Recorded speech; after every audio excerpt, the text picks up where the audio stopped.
That's a hot take. Whoa. Oh my gosh. Either that or you're just did you horrible guys? at them. I was gonna say, you guys didn't mention last week that Bloodstain is delayed to 2019? I did not. God, come on, guys. Do I have to be here all the time to tell you what you have to talk about? No, we had plenty to talk about last week. I know, I'm just giving you a hard time. Right. Last three everybody weeks had has been drowning in news. That's the thing. Yeah. We're live, just in case you didn't know. Of course we are. Thank you. Ready? 3, 2, 1. Welcome to Nintendo Dads episode 194. I'm going to do that one again because I just also was halfway through a swallow of my tea. Ready? 3, 2, 1. Welcome to Nintendo Dads episode 194, recorded tonight, August 30th, 2018. On tonight's episode, we discuss more Nintendo Directs, Nintendo's next mobile game, and I suffered my own battle royale as I fought through 500,000 people at Gamescom, but I'm back just for you, plus a little bit of salt of sprinkle. I threw Jesse, just cue the music.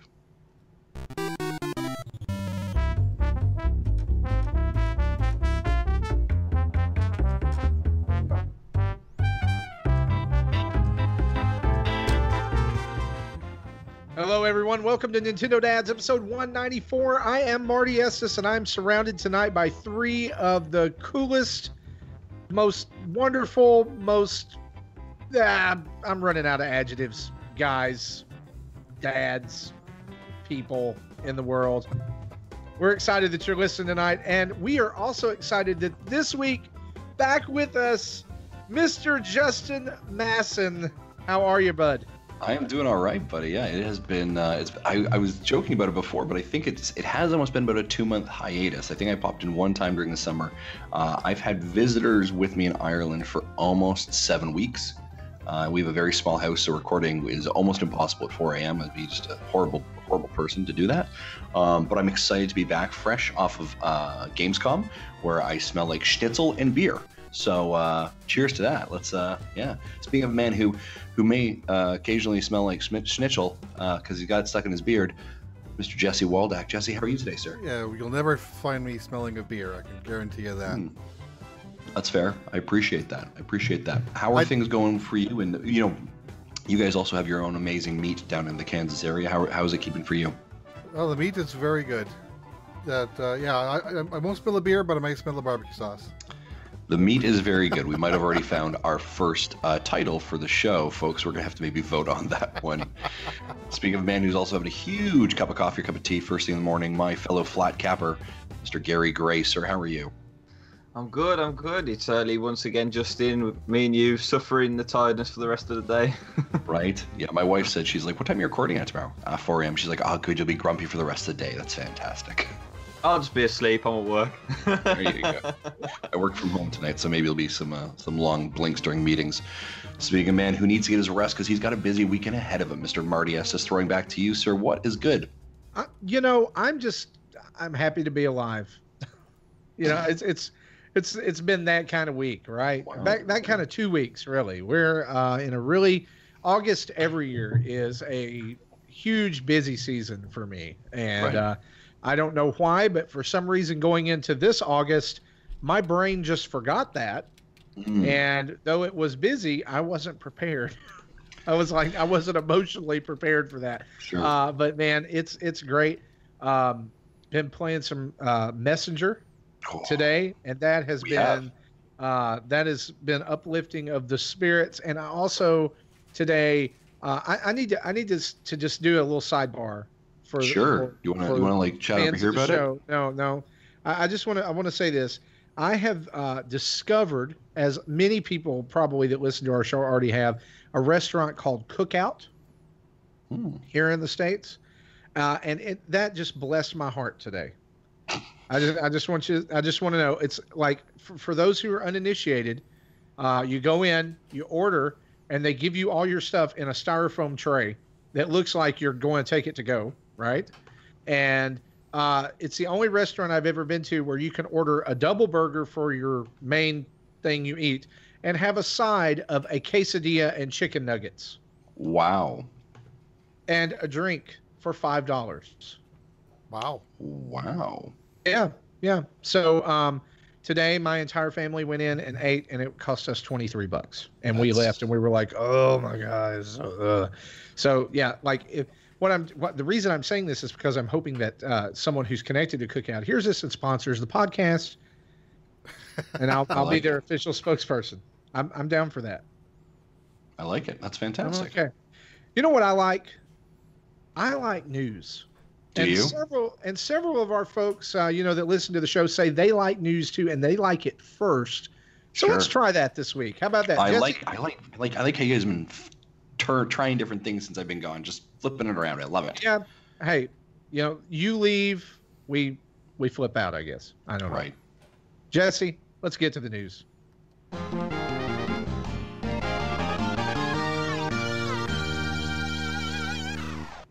And of course, our news is brought to us by us over at patreon.com/Nintendo Dads. Fans and patrons, we want to thank you so much for being, patrons of the show and giving us money and doing all kinds of things like that. Even from $1 a month all the way up, you're making a difference. You're helping us do the things we do, like go to Gamescom, go to Insomnia and EGX and all kinds of other things that are going on. But Justin, we've been running a contest over the last few weeks that we really have not promoted as well as we should have. Why don't you tell people about that contest? Yeah, absolutely. So we are creating. We've got a contest going where we would love for you to create a community T-shirt, what I would call like the 2018 Nintendo Dads community T-shirt, and you can create whatever you want for it, whatever Nintendo Dads logoing, imaging, whatever you want. Doesn't need to be our picture, doesn't need to be our logos or our characters, whatever you want, and you're going to submit it to our community, and we are taking applications from anyone. So if you can hear the sound of my voice and you want to create a T-shirt that is going to be the Nintendo Dad 2018 community T-shirt, we're looking for you to submit it to us. Now you're like, okay, well, that's a lot of work. I need to do a T-shirt. What are you going to give me? One thing, we're going to give you a copy of the T-shirt. We're going to print the T-shirt. We are going to send the T-shirt to you. It is yours. So you get a free T-shirt. So you're like, sweet, I have made and designed this T-shirt. I'm walking around. This is my T-shirt. People are like, whoa, that's a sweet T-shirt. Where'd you get that? You're like, I made that T-shirt. And by the way, these are Nintendo Dads. And you're like, wow, that's pretty fantastic. But let me tell you one more thing. You reach into your back pocket. What do you pull out? Boom! You pull out a 2DS, a new Hylian. You know what the new Hylian. It was so good until I got tongue tied. The new 2DS, we have got it, is unboxed. It's yours. Justin, you're telling me right now I get a new potential 2DS and a T-shirt, all for making a design? That's right, I do. Unknown listener, that's right, you do. So here's what you do. You design your T-shirt. You send that picture, whatever that image is. You don't have to have like an outline of a T-shirt. Whatever that image is, you send it over to us at nintendodads@gmail.com. We are then going to bring them all together. We are going to submit them out to the community, to everyone to vote. You can vote on your favorite one, and the one that has the most votes wins. And we're going to print it, and that's going to be our 2018 community T-shirt. So the dads will be wearing it on the streams. We'll be out at game conferences wearing it. We'll be when we do our Extra Life charity, we'll be wearing it. So it's all about what you guys want to create for this community, and it'll be on our shop and everything. So guys, head over to that's all you got to do. Hopefully that makes sense. But you get some sweet things. So submit the T-shirt idea, possibly win a 2DS XL, the Hylian Shield 2DS XL. Really cool prize there for folks. And so speaking of community, this past weekend, Justin got to go to Gamescom, and we're going to let him talk about that in a little segment I like to call Masson Does Gamescom. Jesse, hit that music for us.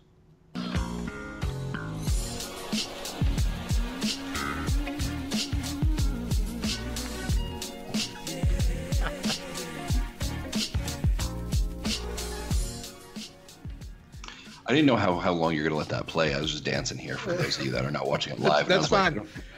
Basically, what I would love for you to do for our listeners is, obviously you're putting up some really cool content over on our YouTube channel.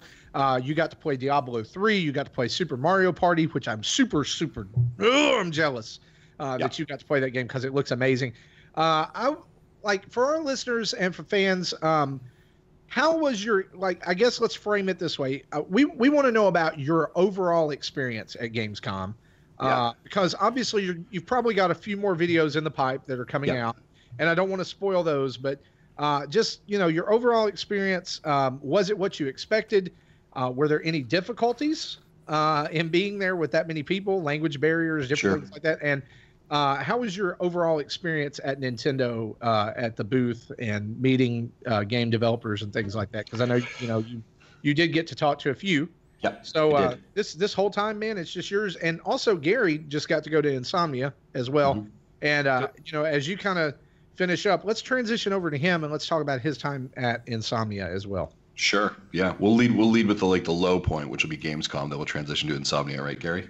I'm just giving a hard time. So we love the people at Insomnia, by the way. I just wanted to give that as a bit of a joke. It was actually fantastic. So I arrived. The conference runs from Tuesday all the way through to Saturday. Tuesday, Wednesday are primarily media. So that's when IGN was there. That's when a lot of the hands-on interviews were there. And we had some business partner meetings that we wanted to attend. We were unfortunately unable to because I was not able to get off of work. I had to go on the weekend. So we flew in on Friday. On Friday, I got there and our hotel was a little bit away. So I was able to basically get there and get my press badge, get all that set up, knowing that Saturday was going to be my full day. My experiences were relatively well. I got my pass badge and I'm like, okay, well, I'll go find the Nintendo booth. So I go find the Nintendo booth and they have this massive hall and they're there and you basically walk around the corner and it's just big red Nintendo. And I'm like, okay, that's where they are. So I'm trucking over. And what I don't notice is that their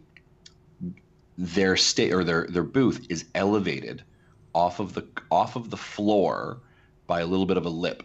They've created a boundary around it. And I'm walking and I stub my toe right into the corner of this raised stage. Now I'm wearing sandals at the time.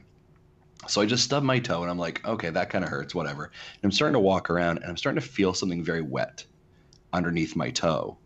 And what I have done is I have split my toe right down the middle from this corner. So that was how my Gamescom started, was with a bloody toe. So that was fantastic. But I had an opportunity because it was late in the day to really jump into some areas. I got to play Diablo. People there were fantastic, very nice. The game was good. We've got a video up on it. And I got home, got some sleep. Next morning, I got there early. Now, I will tell you this. I've been to EGX. I've been to Calgary Comic-Con, that kind of stuff. I've seen mobs of people. I have never seen this many people in one spot in my entire life.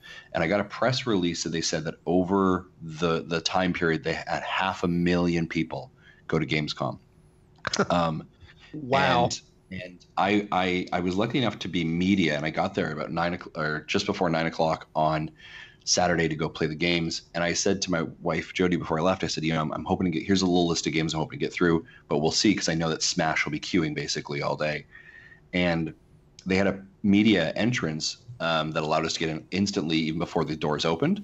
So that was great. So as I'm walking past, there is literally I took it from the inside picture out, there is just a mob of people. Like, it looked like a scene from The Walking Dead.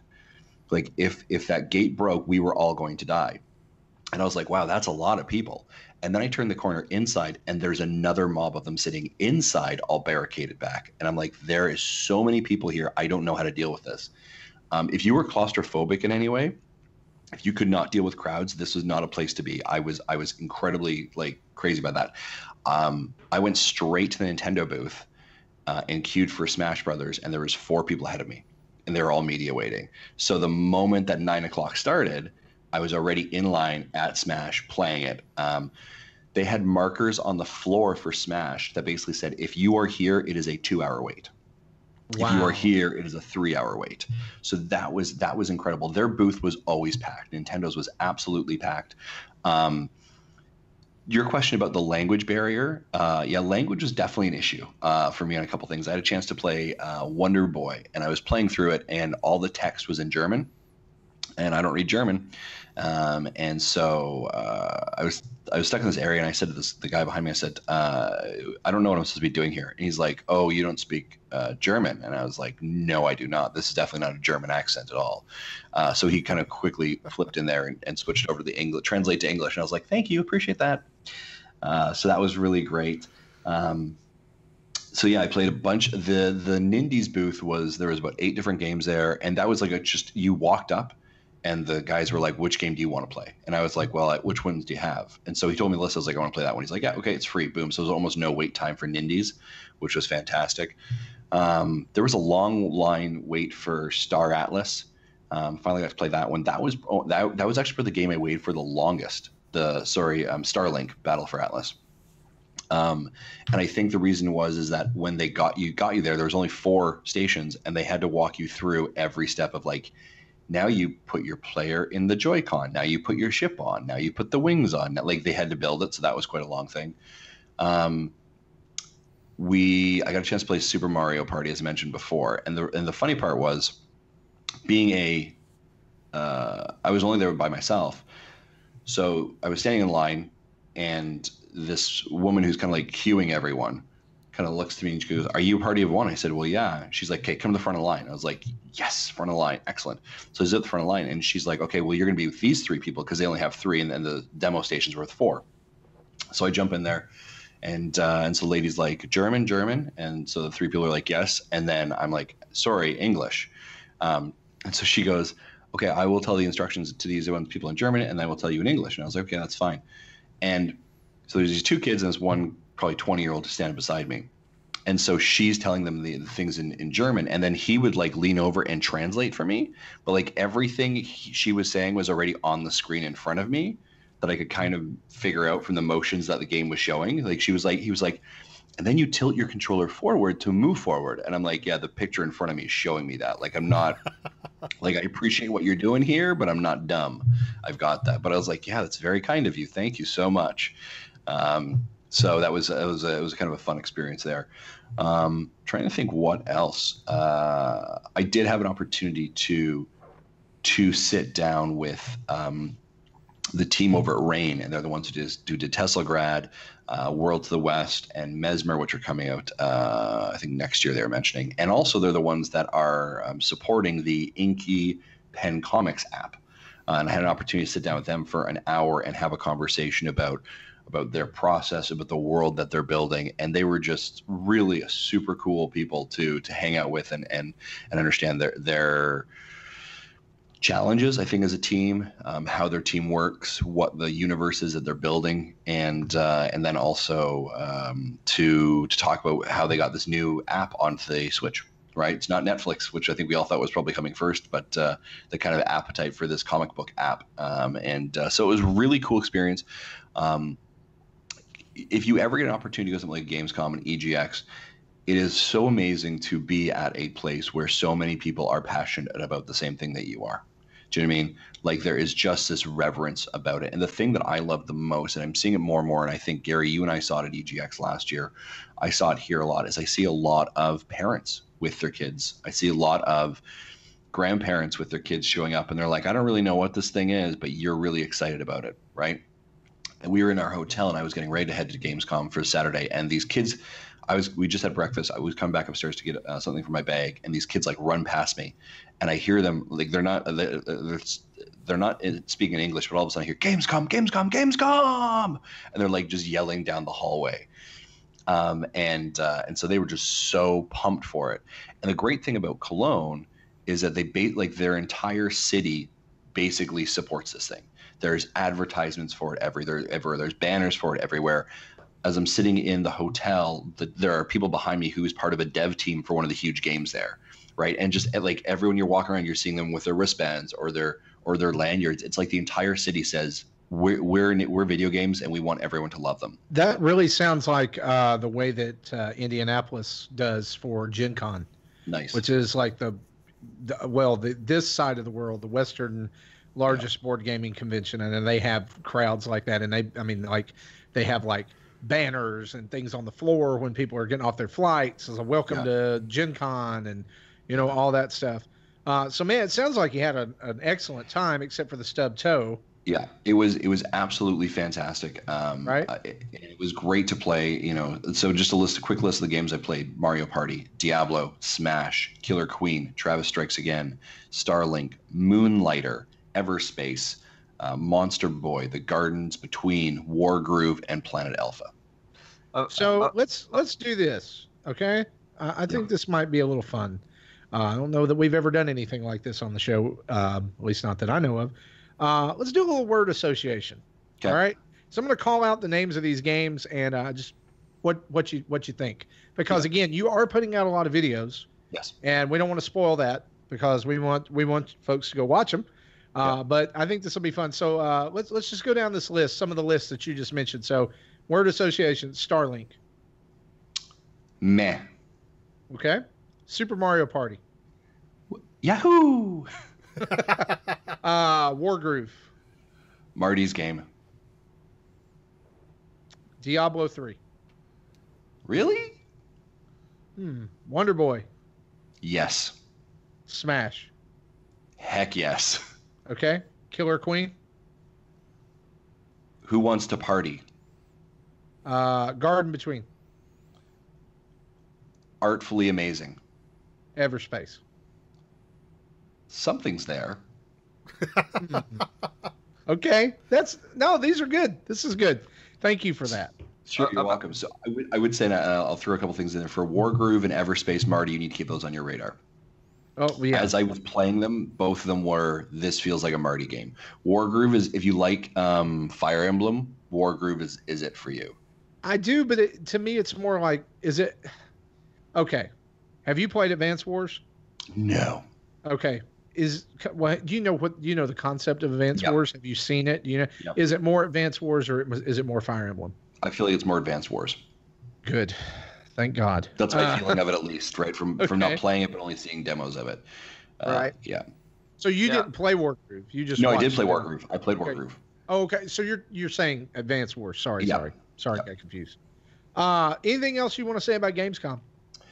Absolutely fantastic. Thank you for those. I know that a lot of people are watching our videos and supporting it, retweeting it. And thank you. That was fantastic. And again, thank you to everyone who supports us. And because you support us, it allows us the ability to do these things like go to Gamescom and to EGX. And I don't just mean from Patreon support dollar figure. I actually mean from liking, subscribing, following, all that stuff. As Marty mentioned, there are videos going up on our YouTube channel as well. We've already got one out for Diablo. We've got one out for Mario Party.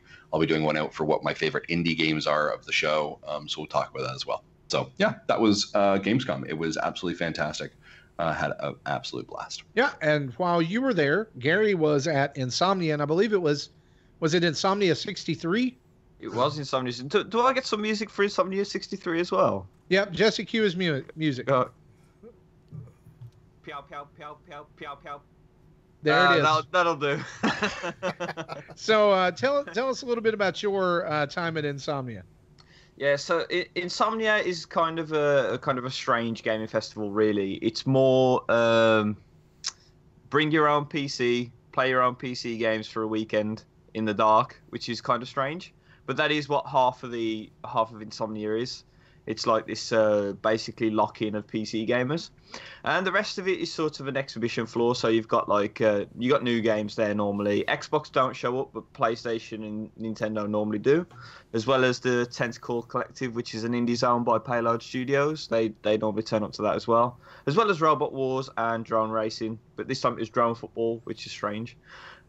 But to get to the good stuff, Nintendo's booth was big. It was bigger than it normally is. They brought Labo with them, which is kind of a surprise. I've never seen Labo at an event like this before. And if I hadn't have gone to Nintendo UK Versus, I'd have had a lot of new stuff to play. Unfortunately, everything that I talked about on the episode of Nintendo UK Versus was the same stuff that was there. So it was this time though it was open to the public. So you had Smash, Starlink, and then everything else was pretty much games that we've already seen before, like Mario Tennis, Mario Kart, Splatoon. Weird admission was that ARMS wasn't playable on the floor, which is kind of strange how ARMS has just sort of really been absent for the past couple of months in general. But the usual, I mean, Nintendo UK are doing a fantastic job with this UK Versus thing at the minute. So they have their amazing stage show, which they always have. And it's broadcast live over pretty much everything: Twitch, YouTube, Facebook. I'm not sure. Doesn't Nintendo of America do the same sort of thing? I think they typically do. Trying to think. Yeah, Nintendo UK does it a lot. Really a lot at the minute. I think they're really trying to push that. I think basically we're just trying to win one of the world tournaments once. That's what they're going for. But yeah, they do a really good job of that kind of thing. And other than that, it was actually a fairly quiet event. There wasn't much in the way of indies, but there was retro stuff there as well. So I got to play a good round of Mario Strikers on the GameCube. I love Mario Strikers. Which is the first time It's I've ever so played. Good. Which is something that might be a surprise that an Englishman's not played a soccer game.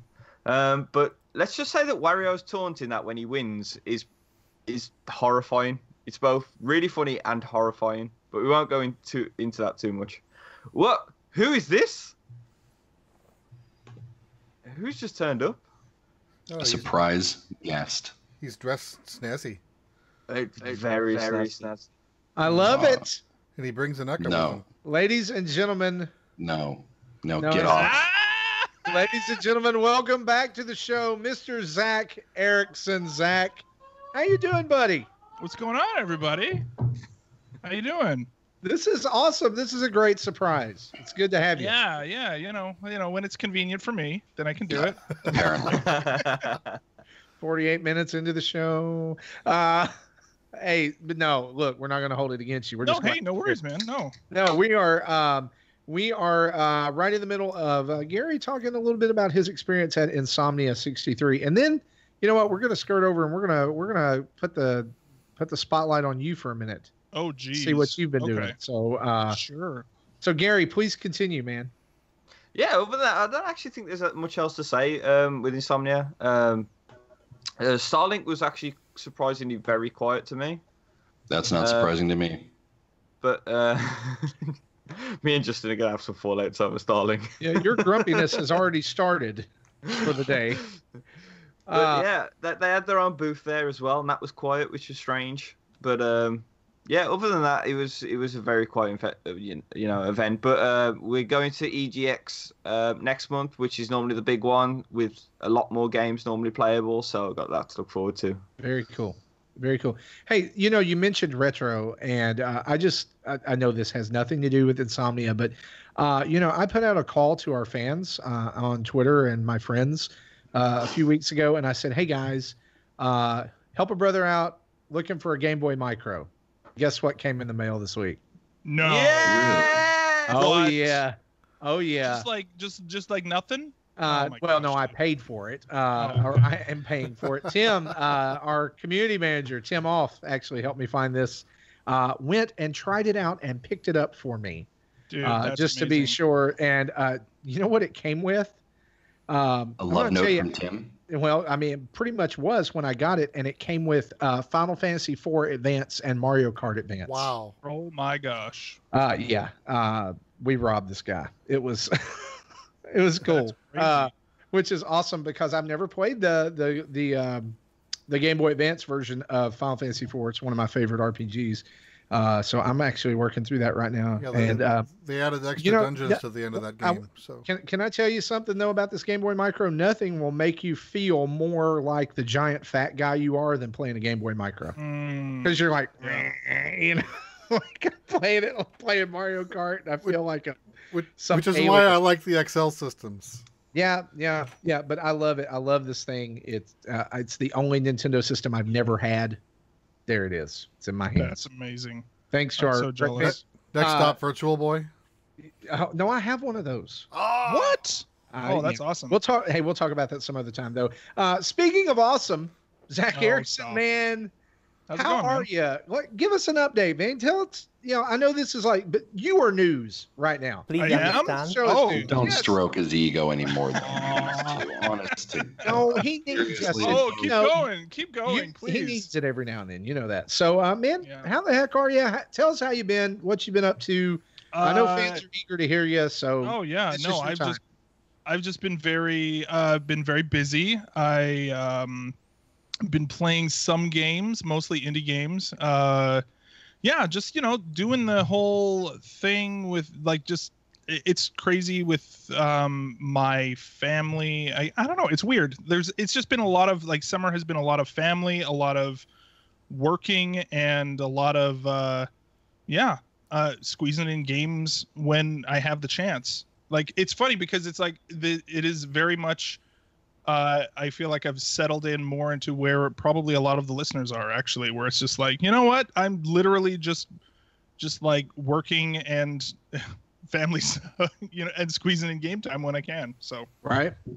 Yeah. Yeah. And that, I mean, it happens. It happens. And in a minute, when we get to what we've been playing, we want to hear about those indies that you've been enjoying. Yeah, dude. Yeah, for sure. So let's continue on with a little bit of news here, because there is some stuff this week that has been going on, and we'll kind of go ahead and hit the high notes and move on. Yacht Club Games, and I have a feeling we're about to have maybe some strong opinions about this. Yacht Club Games announces today, today of recording, yesterday as you're listening to this, that Shovel Knight King of Cards will be released, as well as the brand new multiplayer mode Shovel Knight Showdown, and the 3 amiibo that I've had on pre-order since October 27th of 2016. They'll finally release on April 9th of 2019, along with a physical edition of the Shovel Knight Treasure Trove, which is everything, including King of Cards and Showdown, for $39.99. It's going to come out on PS4 and Switch, same price, so no Switch tax. You are paying a physical tax, though. I don't like this. I'm a little salty. I'm a little salty about this, and I want to hear your opinions. Number one, why did this take so long? And number two, what the heck? I think that there is the thing that's weird to me, and I haven't looked much about this Showdown mode. I'm guessing it's just like it's a fighting game. It's like Smash Bros or something with kinda, the Shovel Knight like characters. Every character is playable, even knights that did not get their own DLC. These guys have a habit of being very ambitious with what they want to do, and then taking way longer than they think they will with it. And like, for example, I think it was the Spectre Knight DLC that for a lot of other companies, you would expect maybe they would release they would release things more piecemeal. Like the Spectre Knight DLC, they had the Spectre Knight campaign, but they also had the gender swap mode, and they had something else in there too. I want to say, I can't remember, some like amiibo functionality. And instead of like putting those out piecemeal, they're like, no, we're gonna wait. Like when did the original Shovel Knight come out? Now 2014. 2014, and they're still releasing stuff for this game, but they haven't done a lot of updates for this. Really, no. King of Cards was announced in 2016. It was then. I don't know. I think it was announced in 2016 that there would be 3 DLCs, and that we got Plague Knight, we got Spectre Knight, and King Knight would be the last one. And then early this year, in a direct, it was said that the release date would be 2018 for this. Yeah, which it's not even fiscal 2018 anymore, man. April 2019 is like a hard 2019. Yeah. So you think that, we cut them a little slack because they do. I mean, and let's be honest on this. I love Yacht Club Games. I love Shovel Knight. A lot of my salt on this issue simply comes from wanting to play the game, right? Like I love how they've been able to every time reinvent what is basically now a 4 or 5 year old game and make it seem completely brand new. But like the stuff we've seen leading up to this has led me to believe, and maybe I'm wrong here or just assuming, and you know what that does, that this was complete. Like, it looked really polished and it looked really done. And then all of a sudden, out of the blue, boom, Showdown mode. I was like, this is what you guys have been working on for 10 months of silence. Well, what's interesting too is like, if you were to take, I think we've said this before, but like you can imagine an alternate reality where they didn't make a billion promises during their Kickstarter, right? And they actually made different games with their engine, or but like they still are delivering on their Kickstarter stuff from like what 5 years ago now at this point. And I think it's a matter of like knowing, okay, well, don't like, hey, Kickstarter people who do a Kickstarter, be careful what you promise, because you may end up having to fulfill that for a really long time, because that's basically I mean I wonder Yacht how many Club people... is basically to the Yacht Club is basically to the point where like they have, I don't know, it's like that actor in Hollywood that always takes the exact same role, and now they're just like typecast as like, Jason oh yeah, those Statham? are the Shovel Knight people. Exactly. Like right? the guy from the Transporter who plays the same assassin in every... Yacht Club Games is becoming the Jason Statham of the video game indie I world. wonder how many people at Yacht Club Games secretly hate Shovel Knight. Have you ever thought about that? Like they just burn an effigy every like few weeks. They go to work and they're just like, "Oh my god, I hate Shovel Knight so bad." You know? I personally wonder like where they go from here, because they are being very clear. This is the finale. It's done. There's no more Shovel Knight after this. And I saw a poll on Twitter today. It's like, what do they do after this? And the options were a brand new IP, Shovel Knight 2, or Super Shovel Knight. I was like, no, let them go work on something else. Let's let them go have a family or something. I don't know. Some of you other guys, what do you think about this? Am I being irrationally salty, or? Yes. Oh, of course you would say that. Yes, you are. I mean, I understand, Marty, that you have no games to play between now and April. Well, that's understand true. that. No, I have plenty of games. The thing that I think is probably the frustrating is what you haven't, and Zach's not going to say it, so I will. Thanks. It's your expectations versus what you're actually getting. Oh, I'm off my game, man. I'm off my game. Yeah, you open the door, you get top bill, you show up in a suit jacket, and you don't use your own tagline. This is why the people show up, Zach. That's why they come to see the show. I know. You know what? Well, I'm glad liners that like that. Carry the torch, man. Carry the torch. You go. But it's expectations, right? To your point, I thought it was your statement is I thought it was done. I thought it was near done. And I understand that people can be frustrated with it, absolutely. But I do, games take time to develop, and I think the challenge that Yacht Club is in, and if you had an opportunity, make sure you read Blood, Sweat, and Pixels, and they do an entire chapter about Yacht Club Games and their company and their financing through Kickstarter, right, and all this. They have been a company that has been very focused on, here's what we promised you that we would deliver. And they do deliver it eventually, right? And they're not going back to the well, right? They're not going back and asking for more money. Obviously, they're selling the game and selling the licenses and stuff like that. But they're really building an IP and a brand. I don't think there's a character in the indie scene more well-known than Shovel Knight.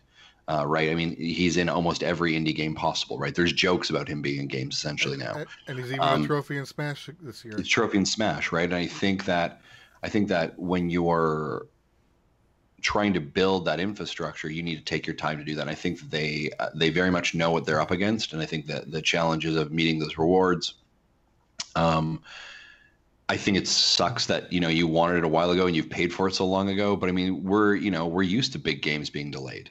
Right. And maybe that's the difference is like if it was a big game studio, right? Like, just recently Bloodstained says, yeah, we're not going to be able to publish this till 2019. Nobody's up in arms about that. Right. But yet we know that big companies have to push. And I don't know, is it maybe the expectation that they're an indie company? Is it your expectations about how far along you thought they were? What is it about that's making you frustrated? Is it your desire of like, I want now, or is it just hey, I was really hoping? I guess I think it. Nice what it plug comes for back our to is coffee mug, by the way, there, Zach. Thanks.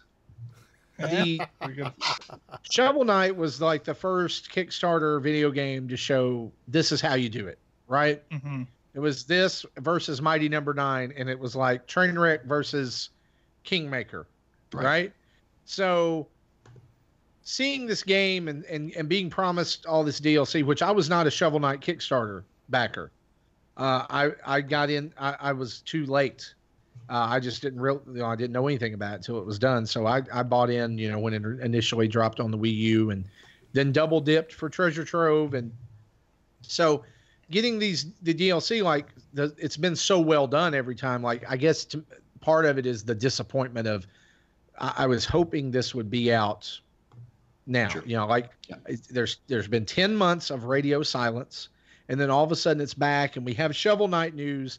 I will say that there is part of me that believes that this is only to push sale of physical copies. That How so? and it kind of feels like when, you know, here I am and I'm a Kickstarter backer of Mighty Number 9, right? And oh, it's coming out. Well, it's delayed. Oh, it's coming out. Now it's delayed again. Oh, it's coming out, and here's the date. And by the way, you're also gonna people who didn't even back the game are gonna be able to buy it and have it the same day you do as a physical copy, right? So I kind of feel like it's this big push to sell physical copies to people who already may have bought in digitally, and we're going to drop it. We're going to blow the whole load on the same day, right?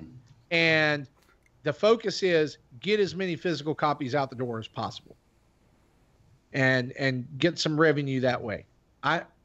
Maybe that's just me, but it just seems like, why not go ahead and drop the DLC for King of Cards and then say, oh, you know, like now, and then somebody like, you know, it'll come out in a couple of months on a physical copy if you want the whole package. I think the main reason that they're doing that is because of conversation. If they release the physical after King of Cards and after all the other modes, then there's not going to be much conversation, and no one's going to really be so interested in buying it other than the collectors. So I think this is just a company decision for them to sort of make a little bit more money, give us a little bit more of a polished product, and just generally, I think it's all for good reasons. Whether it's good reasons for us or whether it's good reasons for them, it's for good reason, I think. And I think people are way too up in arms about it. Sorry, Marty. But I mean, it could be worse. They could not have shiny puddles in their game as well if they didn't spend the time. That's true. And yeah, I just honestly just think that it's a justified sort of delay, whether it is just for the physical alone, whether the game's done and they're sitting on the physical. I think any sort of means to an end for Yacht Club to make more money is only going to be a good thing. And we don't actually know what's going on internally. They might have spent a bit longer on it, but what's to say that half of the team isn't working on the next game or pitching ideas? Because at the end of the day, they're a really small company. You know, they haven't got the might of like 17 studios like Ubisoft have. So that could be what's going on. Yep. I think the other part here, Gary, and I think you're right, and I wonder if maybe the expectation here, Marty, is kind of the Nintendo in the last 2 weeks has had announcements where they've literally said, and it's out now, right? Where it seems like it's instantly there. I've got the hype cycle, it's instantly in my hand, it's on my Switch, I'm playing it. And I wonder if that's created this kind of false reality of like what it should be and what maybe your expectations are versus the actual event of things being done. And that very well could be, because we'll talk about this when we get to the Nindies Direct or the Nindy Showcase that dropped this week. That last game, Into the Breach, being the only thing that was available that day, I was like, that's it. Really good. I mean, it's really good though. But here's the thing: is like saying that's it at that time. I was completely ignoring that 2 really good games had dropped day and date with a direct a week before, right? So I mean, I get it. Let's talk about another release that came up this week. Nintendo finally confirmed that there will be a special edition of Smash available for the North American audience or the Western audience, a steelbook version of the game that will be bundled with a Smash Pro controller, which is it's super cool. Pro controller with white grips and the Smash symbol over on the side, you know, with the buttons that is kind of on the clear smoky black plastic. This has already gone up for pre-order at Best Buy. It's also, I think GameStop is taking pre-orders for it as well. Still waiting on Amazon. I haven't checked today. They may be up as well.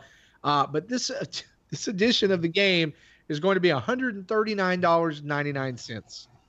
which in Canadian money for Zach means it's going to be like $500. Oh yeah. So, like when this came out, there were lots of people excited about this. I want to get your thoughts. Do you like the controller? Do you think this is a good idea? Do you think this is going to change people's mind about the GameCube controller? What do you think? My son has seen it, and he agrees that it looks nice, and I agree too. But he's never used my Pro Controller for any games. So I don't think this is going to make him a convert. You know, when he plays Smash on the Wii U still, he'll use the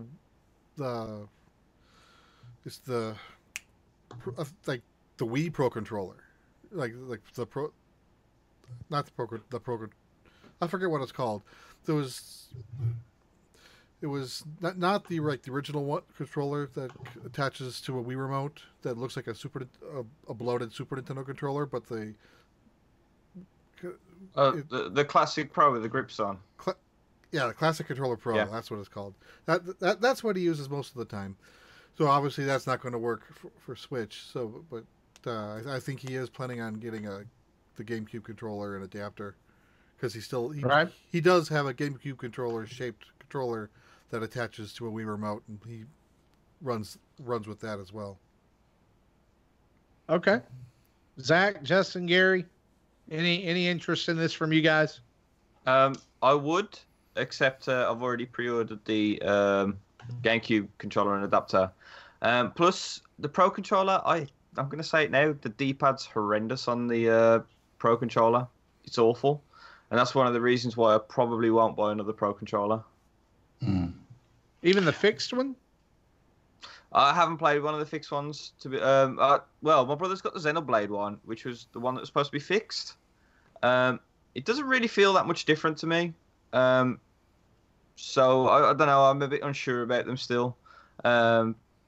So other variants of controllers to me have been on top. Like I've got a Hori wired controller, the Power A one, sorry, the Zelda design one, and the D-pad's awesome on that. So now I've got a controller for each different purpose. I probably won't buy another Pro controller. Right. I like the design. I think it looks slick. I like my Pro controller. I've got a Splatoon 2 Pro controller. This one's definitely tempting for me, but I don't know if I'll pull the trigger. It's a high price tag for sure. I'm also not a Pro Smash player that I need anything wired or a GameCube controller.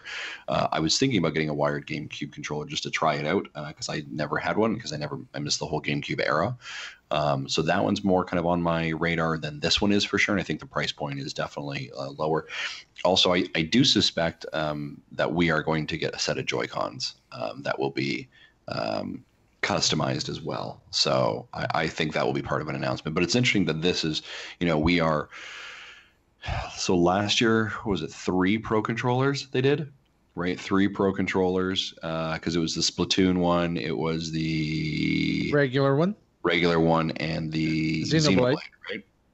And they did Joy-Cons for ARMS, Splatoon, Mario as well, right? Well, yes. Technically, if you count the fact that there's gray, right, neon, reverse neon, yellow, Mario, Splatoon, and reverse Splatoon, there's actually they produced 7 sets of Joy-Cons. Yeah. And we've had none this year. Right, so this is the first. This is the first statement of a variant of controllers, and to be honest, is not released until December. Right, so I think that's very interesting. That in 2018, they've almost stepped away from that model, and I don't know if maybe it's and I think Marty, you found sales on those Splatoon ones, right? So I wonder if now the cost for production versus the sales cost is not as profitable for them. So they're taking a step back on the variants and only really investing in the ones they know will sell. And I think Smash is a known quantity that would definitely sell well. I agree with that. I still feel like they overproduced the Splatoon Joy-Cons. I see those everywhere, and you don't see I don't see the reverse neon as much, and I don't see any yellows anymore on shelves at all. They're just not there. So I mean, and we've seen Nintendo kind of adjust midstream with that before. Like I don't really see them selling many single Joy-Cons anymore. Mm-hmm. I don't see them selling colored strap and what do you call them, the locks, as you slide on the Joy-Con strap. They don't sell the color coordinated straps as much anymore. They definitely don't sell the color matched neon blue and neon red at all anymore. Yep. So I mean, there's precedent for them changing midstream. I don't think we'll see any Joy-Cons this year. I think we're going to see the Smash Pro controller, and I think we're going to see the Pokeball for Let's Go. I don't think you're going to see Pokemon Joy-Cons, and I don't think you're going to see Smash Joy-Cons. I think they'll just let what colors they have stick out there. Honestly, the next time I think the next time we're going to see Joy-Con colors is either a brand new 2D Mario or Metroid. Interesting. Because there's such a glut of them out there. They kind of need to sell through the inventory. Yeah, I think by now a lot of the people who have a Switch have all the Joy-Cons they need or want, and so that's probably slowed down some. You know what? Unless of course you are a parent, in which case you probably have at least one Joy-Con that's fiddly at this point. At least I do. Yeah. Fiddly's a good word for it.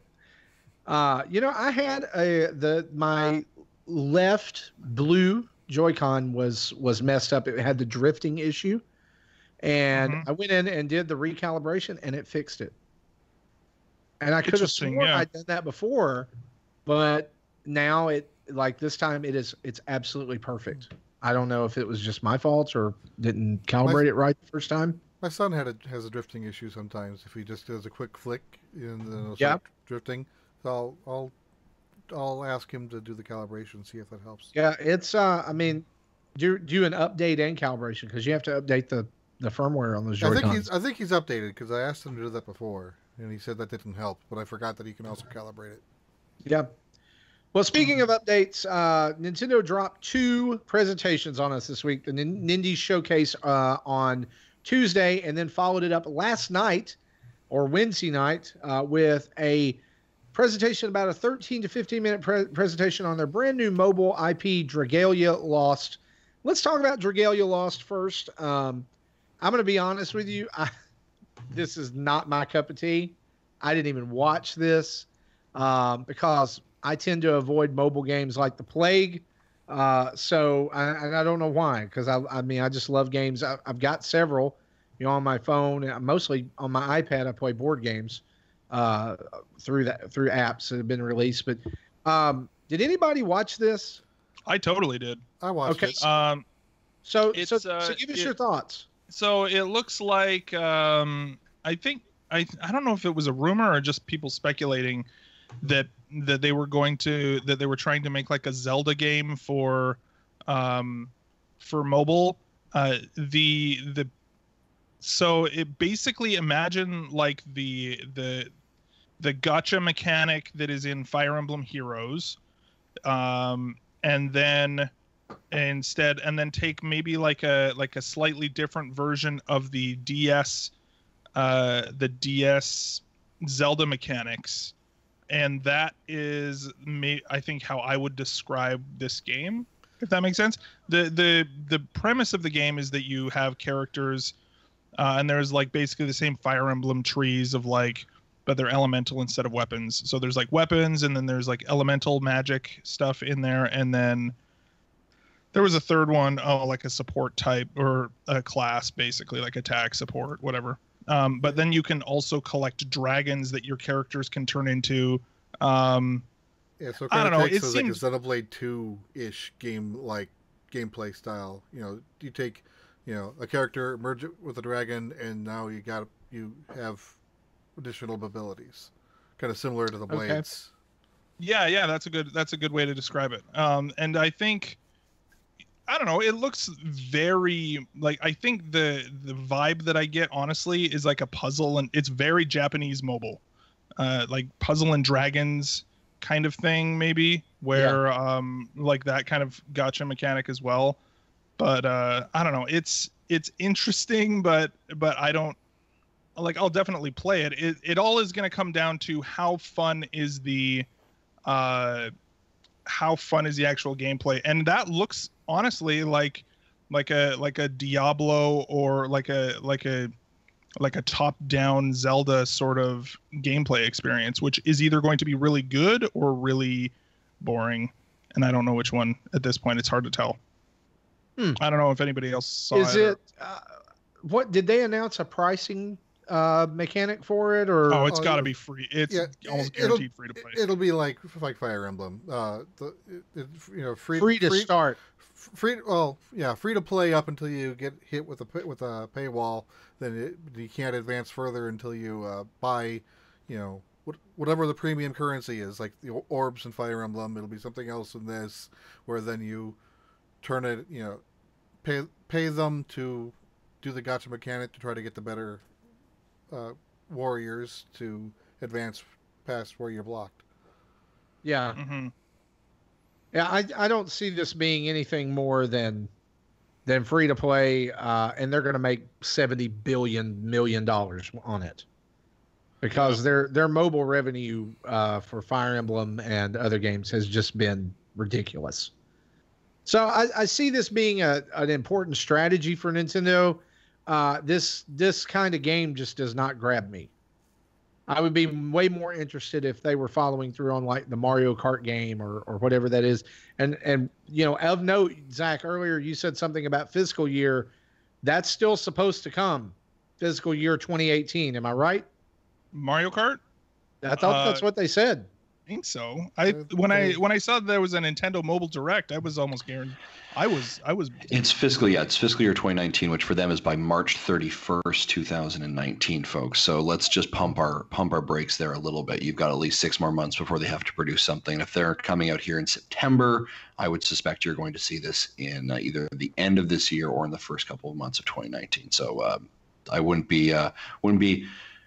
You're going to be getting your Mario Kart about the same time you get your Shovel Knight, so just simmer, all right? It's going to be the month of fulfilled promises. So yeah, that's Dragalia Lost. Launch date they didn't mention, but they just basically said coming soon. No, I thought they said a date. It said September 27th. September 27th. Okay, and so by the end of this month. And the thing that I saw at the very end of that, and if you watch Jim Sterling, you know where this is going. They didn't refer to it as a game; they referred to it as a service. I saw that and went, "Oh no, they went there." That's always a good sign, right? When you don't even consider it a game anymore. That's, we'll see how that goes. But I don't know. I think it's I'm open to the possibility that this game is fun, but we'll see. Here's the thing: if it's free to play, all it is download it, try it for an hour. If you don't like it, delete. Right? Yeah. That's probably what That's probably exactly what I'll do, including the deleting when I'm done. To Nintendo's credit, I think that they are often they are better at the early game than a lot of games are. Like the free part of free to play or the free to start, you actually get a fairly decent amount of time with most Nintendo games. That's a really fair summary. I think that's really worth bringing up. Yeah, they're going to give you. I mean, I know that like they got nailed to the wall for Mario Run, right? But I feel like going back to that issue, and I don't want to beat that dead horse anymore. But I think that was like we got it as Nintendo fans because we went, oh, it's a demo, right? Yeah, it's demo mode. But everybody else was like, I can't finish World 1. Oh my gosh. And flipped out about it because they're not used to that. Mm-hmm. They just want to play Mario on their phone. Yeah, I forget who I was talking to in the Patreon chat. Sorry, but we kind of had a conversation similar to this, where there's a fine line between in Mario Run it was actual content locked, and in something like Fire Emblem where you can access the content, you just can't finish it unless you do start paying money. So ultimately it's the same, but it's just a different perception to the general public that aren't, don't think like Nintendo thinks, like we do. Right. Right. Well, let's move over and talk about the Nindy Showcase that came out this week. A couple of things I mentioned in the live reaction that I did right after it was particularly that graphics were different, and it was kind of had a live host, I guess, that the UK version didn't. I felt like it gave it a completely different tone, right, for the entire presentation. Am I off on that, or did you guys feel the same way? To me, it just felt like a very Nintendo of America sort of presentation. Yes. Yeah, it was definitely skewed toward a certain audience, right?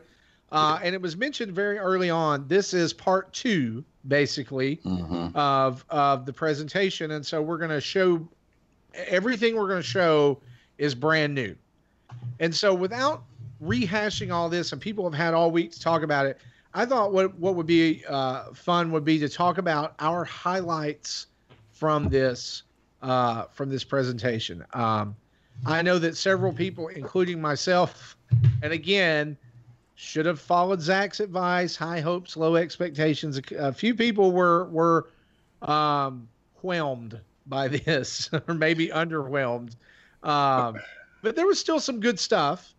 Okay, I think, go ahead. Sorry. So a couple things I just wanted to say for this. You know what? Actually, Marty, you go ahead. You go ahead first. No, that's fine.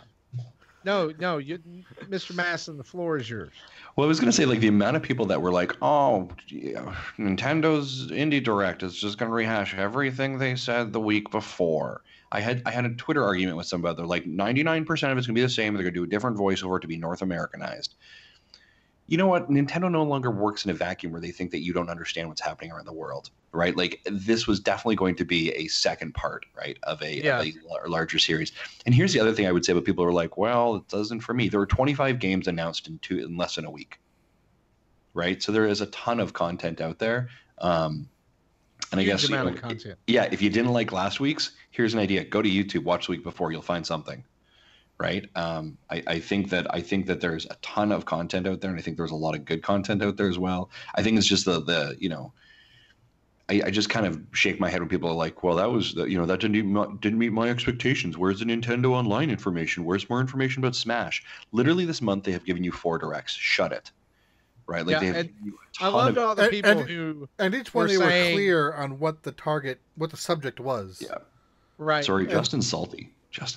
No, I loved all the people who were like talking about this, like, oh, another Indie Showcase. You think they might sneak something in about Smash?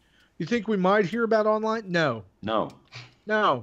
It's called Nindy Showcase. It doesn't say Nindies and some other crap that we forgot on another Direct.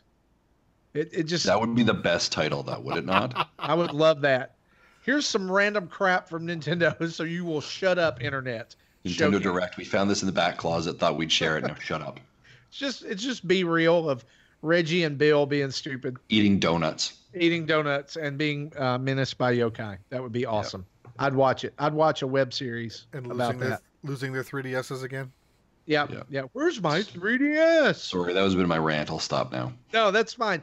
Let's just start with you then, man. What were the highlights of this presentation for you? What game stood out for me? Stood out for me was, and sorry, I actually have to go to my app and look at all the ones that were available. Hyper Light Drifter stood out for me. I thought that one's kind of been on my radar, and then actually the more I looked at it, I was like, maybe that's not for me.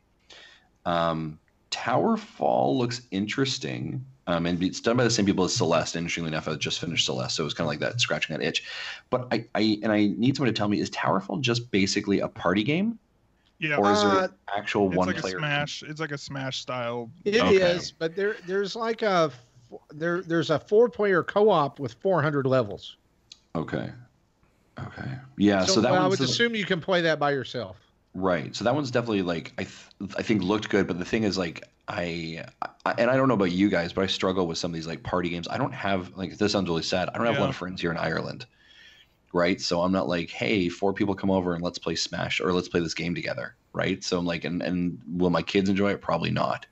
So I think it's cool, but I don't think it's probably gonna meet what I want it to be.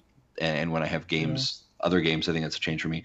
Undertale, I know everyone's hyped about Undertale. I'm not, and I feel like, is there something wrong with me? So I may need someone to sell me on Undertale. Those two things aren't mutually exclusive, by the way. Sure, I appreciate that. It's good to have you back. And Bastion, I had that on my iPad a couple of years ago, and I never finished it. So I wonder if it's like, should I just purchase it here and I'll play on the Switch? But then I'm like, I have so much other content on the Switch. So of the 2 directs, I would actually say the first one, the indie highlights from the EU before Gamescom. Actually, there were more games in that I was interested in, that I was definitely like yes, than this one. But I do love again it's out now, and I maybe Zach could talk about Into the Breach, but yeah. Well, let's just let him do that then. How about that, Zach? Yeah. I highlights from this direct for you. I would say the Undertale for sure. I am interested in that. Can you explain to me why Undertale is so important? Why is everyone like, oh my gosh, this is the best thing in the world, and what is it I'm missing, Zach? I think that, and I don't know if Zach's going to say the same thing. I think it's the story. I was going to say I think that for a lot of people it is a spiritual successor to the Mother franchise, which is well loved. I've never played it. I have played some of Earthbound, and I have played Mother 3, the English translation. Nintendo, as soon as you put it on the eShop, I will pay money for it. So don't at me, bro. The other one, so I think those are the main ones. Is the sort of if it's the same as the Mario or the Mother franchise, then it would be like the characters. The Mother franchise is all about heart, right? Like it's about like the feels. And Undertale is literally all about heart, because like when you go into a battle scene, when enemies attack you, instead of you just like the screen flashing and you taking damage, you literally become your heart, and you have to maneuver it around this box in kind of like a bullet hell type thing to keep it from being hit and taking damage. My son has played this game. He's played it over and over. I don't think he's ever beat it, because he's like, he'll get to a certain point in the game and be like, I'm just going to start over. But one of the things I've had to hear a lot about the game, and one of the things he's educated me on about this is that, and I think this is a draw for a lot of people too, is there's different ways to play through the game. So you can go through the game and you can kill every monster that you come to, right? And that's called the genocidal route. And like literally you're wiping out all of the monsters in the cave, okay? And you get a different ending. And you have other fights that you get to do. Then there's the passive route, which is you don't kill any monster and you figure out how to end the fights without harming them. Okay? And then there's the balanced route, which is you kill a few, you save a few. And so apparently the passive route is really hard to do. You start the game with 20 hit points, and I think that's like all that you go through it with. But in the other, you actually level up and everything like an RPG. But from what I understand, the game is not all that long. It's like 5 or 6 hours tops. And I think it just goes back to the memorable characters. It's going to be $15 when it comes out. So it's one of those that's like you can kind of gamble on it maybe, and it'll probably go on sale. We're buying the special edition at our house. So we're getting the full on music box locket, soundtrack CD, art book, all kinds of crazy stuff, because my son is going to love it. That's why I'm buying it. But I'm also casually interested in the game. Like when it came out on PS4, I was like, well, it's on home consoles now. I might play it, but then I always secretly hope that it would come to the Switch. So I'm totally excited for it. That's out on September 18th, by the way. They announced that during the direct, finally solidified that date. But yeah, back to you, Zach. Sorry. Yeah, so I think Undertale is one that I'm excited for. The weird cat game Animal Crossing. What is Benico's Night Market. Yeah, that one looks weird, and I think that like I think that my daughter would probably think that was pretty funny. My kids liked it's got a good art style. It reminded me of Stardew Valley a little bit too. And Animal Crossing and Weird Cats. So that's sure, why not? And then the other one is there was a couple other. I don't know, like there was some that I was like, oh, the Untitled Goose Game looks really good. With just really dumb, which is always like, but in like the good kind of dumb. So I was naturally excited for that. And then of course the one more thing of this direct, which was which is Into the Breach, which I had never even heard of. This had been announced by the developer. I went later and looked up. It had been announced, I think, by the developer, or at least they had expressed interest. I don't know which one. But yeah, so it looks pretty interesting. It looks like I don't know why I said it looks like it. I've been playing it and it's really good. So it is kind of it looks like an Advance Wars in the trailer. It's much like the setup in it is way different than that though. And I would say it is more of it's almost like if you did a mobile version of these games, but you did it right. If that's the way to say that, like it's just like it was done really well. I really like it. It's really fun. Basically you only ever have 3 units and it is a survival based thing. You don't get like a bunch of units, and they don't ever say like, okay, well, like go in and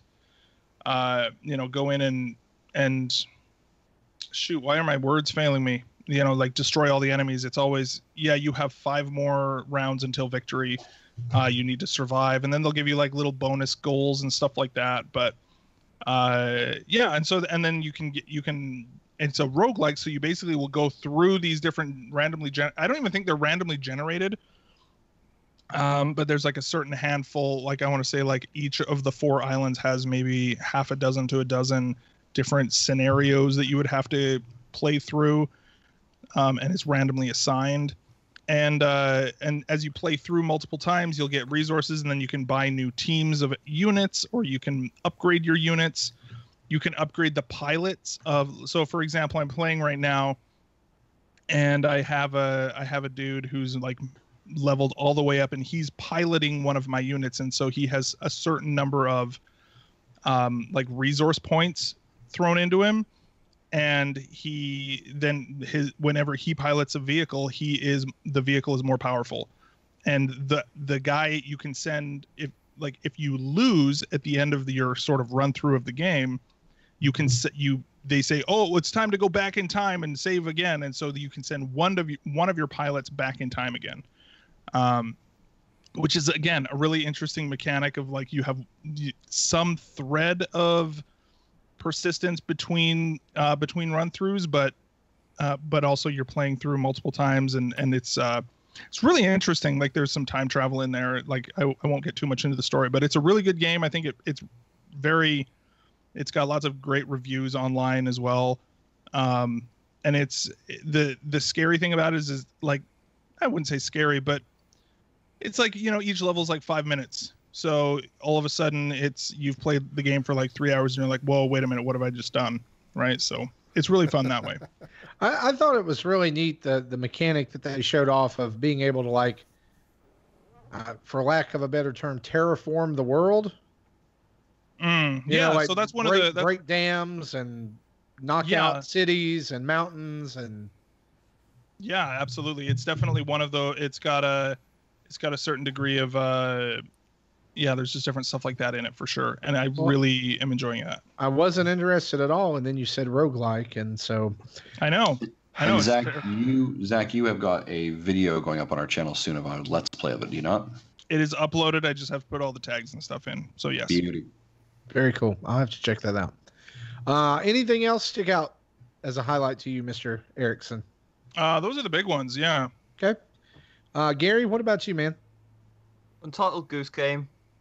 Yeah. It's so dumb. I don't need to say anything else. Just Untitled Goose Game. I think it looks amazing. I really do.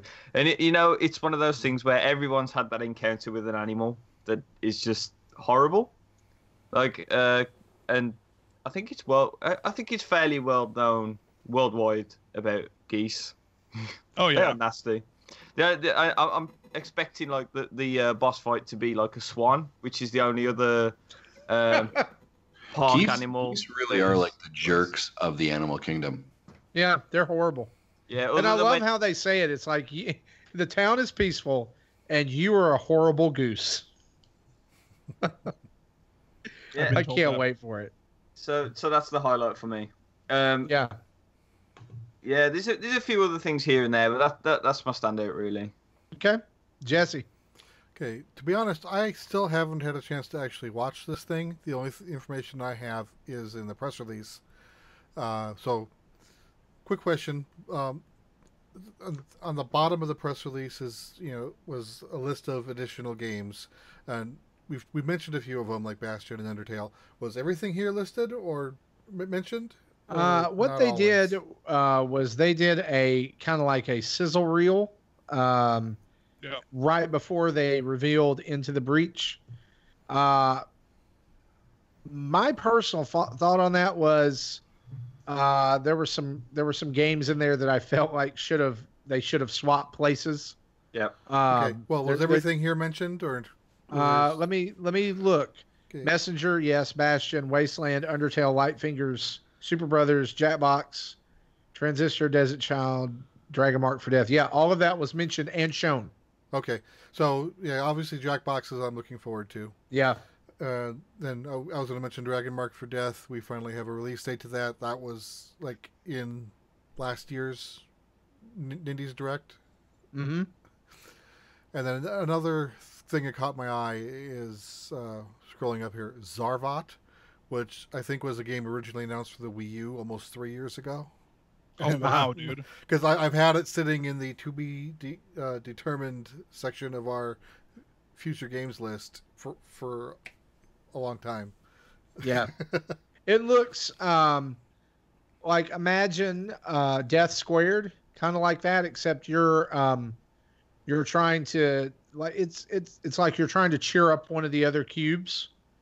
And there's an exclusive mode for the Switch that is called Joyvot mode, in which you control a banana with a laser strapped to it as you try to kill everybody on the screen. That And you sounds control it with horrible. a single Joy-Con. So Okay. So yeah, Yeah, I still it's plan on extremely watching bizarre. this. I probably won't get a chance to until the weekend. right. But other than that, nothing else really jumped out Okay. at me. At least based on the press release. I really was impressed with Towerfall. This is a game I actually tweeted Matt Makes Games right after I finished Celeste, and basically my tweet was Towerfall now, please. And so I'm glad this is going to happen. I think it's cool that they're doing the Celeste tie-in, but I'm like Justin. I don't really have a lot of like hardcore gaming friends who live close, so I don't know how much playtime into it I'm going to get, but I'm definitely going to buy it. The other game that really stuck out to me, like many have said, Untitled Goose Game. I really hope that is the final title, because I think it just fits into the whole charm of this game. But I definitely want to pick that up. But the other game that I really, really, really hope is good, and I can't wait for it, is King of the Hat, which is basically a multiplayer party game where your object is to knock your opponent's hat off and then jump on it to kill them. And So it that- has... That sounds like the beginning of Odyssey and Bowser wins. Yeah, kind of. It's 2D. It kind of looks like a game that the Behemoth would make, or something that would come out on Adult Swim games. But the characters in this game are the ones that's what cracked me up. It's kind of like what made me go, okay, I'm taking notice. One of the characters is named Birthday, and it's a boy whose every day is his birthday, and he has a party hat. There is Fat Cat, who is like a large cat in a bowler hat and a suit, and then one of the other characters is a washing machine, and his hat is a basket with a load of laundry. And I just that was what sold it. I mean, what other game can you play as a washing machine in, right? So Nintendo's Direct, I love that we've for people who say, man, Nintendo don't ever tell us anything. I'm gonna default to what Mr. Masson said here just a few minutes ago. Hush. Shh. Yeah. Shh. Just let and Justin, we can't hear you, man. Yeah, sorry, I was muted. It'll be interesting to see what they come out with. I would suspect we should be getting a direct about the Nintendo Online service in September. I suspect we'll get something short there, and I do suspect we'll get another direct probably at the end of September about Nintendo's not indie stuff, but maybe some more mainstream to hype out some of that stuff. And I do think you'll get another Smash Direct before the end of the year. Oh, sure. There's going to be another Smash Direct. It also would not surprise me if closer to November we don't get a Pokemon Direct. Yeah. Oh, yeah, that's coming for sure. Yeah, Pokemon Direct is definitely coming, possibly with a little tease of the mainline game that's going to come out. I don't know. Maybe not. Manage your expectations, Marty. Be careful. I know. I'm just saying a tease. That's why I said a tease. Yeah. And just a couple of other little quick news items to finish up here. Switch Starter Pack has been revealed for Super Mario Odyssey. This is kind of in line with the Splatoon 2 and Breath of the Wild starter packs that were already previously available, but the Super Mario Odyssey one will be available, I think it's this month, correct? September, and it comes with a guide to some of the various kingdoms. It also appears that the Breath of the Wild and the Splatoon 2 will make an appearance again. All of these games packaged with the guides, or in Splatoon's case, extra stickers and things like that, little goodies, all for the price of $59.99. So it's like getting a mini strategy guide along with your game. If you haven't picked those up yet, here's your chance to get a little help at the beginning of the game. And one thing that I don't want to spend too long on, but I think we need to cover in light of the Nindies Direct, is that some indie devs have kind of come out this week and said that maybe they don't receive the best treatment by Nintendo. In other words, like the example given, Dead Cells came out, it was featured before it came out, it was featured when it came out, it's been featured multiple times since then, but other games have come out since then and they're not getting featured like Dead Cells and like some other games. And arguably, Nintendo has featured some not so good indie games. And the question's kind of being raised, well, what makes an indie get featured? And why does Nintendo do this? And why, and it kind of revolves around the eShop as well, and how confusing it is to find some things there. And ironically, today we had a 10-hour downtime on the eShop with another 2-hour downtime later on early next week. I don't think it's anything related, but it might be. What's you guys' take on this? Is this just bitterness, just a little salt, or is there something here? Whole load of salt, a lot of salt. That's exactly what I was gonna say. Yeah, like so much salt. I think it's. I can understand the frustration for sure, but at the same time, Nintendo is. I think that they know what they're doing. Like, what are there any particular people who are saying, "Hey, we should have got more credit," or more, whatever it is? Yeah. Like what developers are we talking about? There is a game, and you had to ask. It's Cosmic. Help me out here, guys. What was the game? That's how much promotion it got. Yep. Yeah, I didn't even know this game existed, actually, until it was brought up. So basically, I think the root of the story here is that the developers who are saying they've had a bad time with promotion and stuff like that, they ported across games that have been on multiple platforms before that haven't had like limelight success on other things. So when Nintendo's drowned in, and this isn't saying like anything like apologizing for Nintendo, but that they're drowned in an eShop of like 20 games a week. Who are they going to feature? Games that are console exclusive, games that are coming first to Switch or have Switch specific features, or are they going to promote the games that have been out for 4 years on other platforms and have nothing different? And that's what it really boils down to, I think, is that Nintendo are going to promote games that have some sort of drive to them for people to have them on the Switch. And they can't promote everything. They have to be choosy. Yeah, and I absolutely agree with you in that, Gary. I do think Nintendo does have to be held accountable for some actions. And what I mean by that is, they have openly said recently that, hey, we want to put 25 indie games on the Switch every single week. And I think, when you are a developer who has put in, months and years into games, your time, your energy, they need to try and find a way of elevating that and cutting through the noise of 24 other games. And being featured on a Nintendo Direct is a massive boost for them. Right. And being highlighted is an absolute huge boost for their sales potentially when you've kind of got that Nintendo stamp of approval. Right. And if you look at some of the games that even we highlight or that we have picked up and played and that we mentioned here, some of those are games that came directly off the Direct and we're like, oh, yeah, super excited for that. Why? I don't know. But Nintendo showed it and it looked great. Do you know what I mean? And I think Nintendo needs to find a way to, especially when you have 25 to 30 games being released, or that's their goal, is to find a way to still bring some of that information out, right? To still put there's not. I'm not saying they need to have a Direct just for them, but how do we curate the eShop so that some of these games aren't lost in the same way? Well, I think that's where the indie channel has come from, right? Correct. Yeah.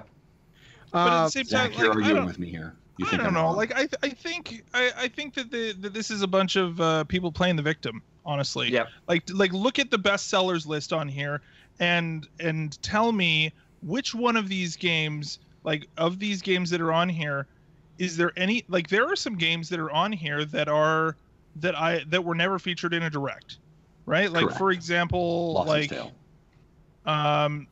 Yeah, sure. Was Blossom Tale, I think that's a great example. Was Blossom Tale ever featured in a Direct? Blossom Tale was never featured in a Direct, and it came out the week before or after Christmas. Could have been a worse timing for it to come out. And it's sold. I read an article about this today, that it is sold 20 times the amount of sales on Steam on Correct. the Switch. And the reason being is save their that major outlets such as IGN, GameSpot, and of course us, Oh, I mean, like I'm pretty sure we were in the top 3. Sure, got onto it, and it was word of mouth, right? It was the social media buzz, it was the influencers that helped on that one, and the game deserves it, by the way. Like, there's no doubt on that, but it was not directly from Nintendo, and I think that. We've talked to Jules about this before, but like when you're developing a game nowadays, you don't just have to be the developer. You need to also be the PR firm. Yeah. Right. And I think that those are. And Nintendo, it's not Nintendo's job to do that work for them. That is still the developer's job to promote their own game. And I think to just come out and say, you know what, I have a really awesome game and Nintendo won't feature me, that is something that is reserved for the ones that they think are going to be big ones and things that are going to draw people to the platform. And if you think that you have a game that is going to be that is worth playing, I think come on, just do, like there are other ways of doing it, and the cream rises to the top. Right. And like looking at this one here, there are other ways of doing it. It's interesting. The strategy that I have noticed that is interesting to me as well is the 75% end up off, 75% plus off thing. If you're sad that your game isn't making a lot of money, put it like 90% off for a week, let it get to the top, and then change the price back. Yeah. that is what a lot of people have been doing. So while we've been talking, I've gone in and I've looked at the eShop, right? And look, just bestsellers, like what's selling on the eShop as far as indies. If you go and look at the North American eShop right now, 16 out of 30 of all games, in that 30 numbered list, 16 out of 30 are indie games. When you switch over to download only, 24 out of 30 are indie games. All right, so let me just say this in kind of relation to that, and we'll get back to what you guys were saying. I don't think Nintendo's treating indies badly. I don't think it's their intention, but I think it's what you guys are saying, that there's we have to manage expectations here, right? And Blossom Tale is a great example of that, in that other news outlets picked up on this and helped push it, and Let's Plays and all kinds of other things along with that. Nintendo can't promote every indie. Yeah, Right. By themselves. They cannot promote every indie, but I think they can create an infrastructure that allows for indies to be a bit more successful. And I think that's a little bit. How would you do that though, Justin? How would you do that though? I don't have a solution for that, Zach. I don't know but how. Like, what are the things? What, like, let's talk outcomes for a second here. Like, what would be like, to what end? Like, do they want more promotion? Do they want more help debugging their code? Do they want more like do they want? Well, I think that what I have heard from developers is I'm trying to get Nintendo of America to retweet me, right? Retweet my game is out, right? Okay. So maybe there's some level of contractual agreement that they have with Nintendo, is like, when you publish a game, we will retweet it. But Justin, like, if they were to retweet every single developer that was on the eShop, like that, like, they can't spam their audience. They have to have some discretion there. That's their own stuff would get lost.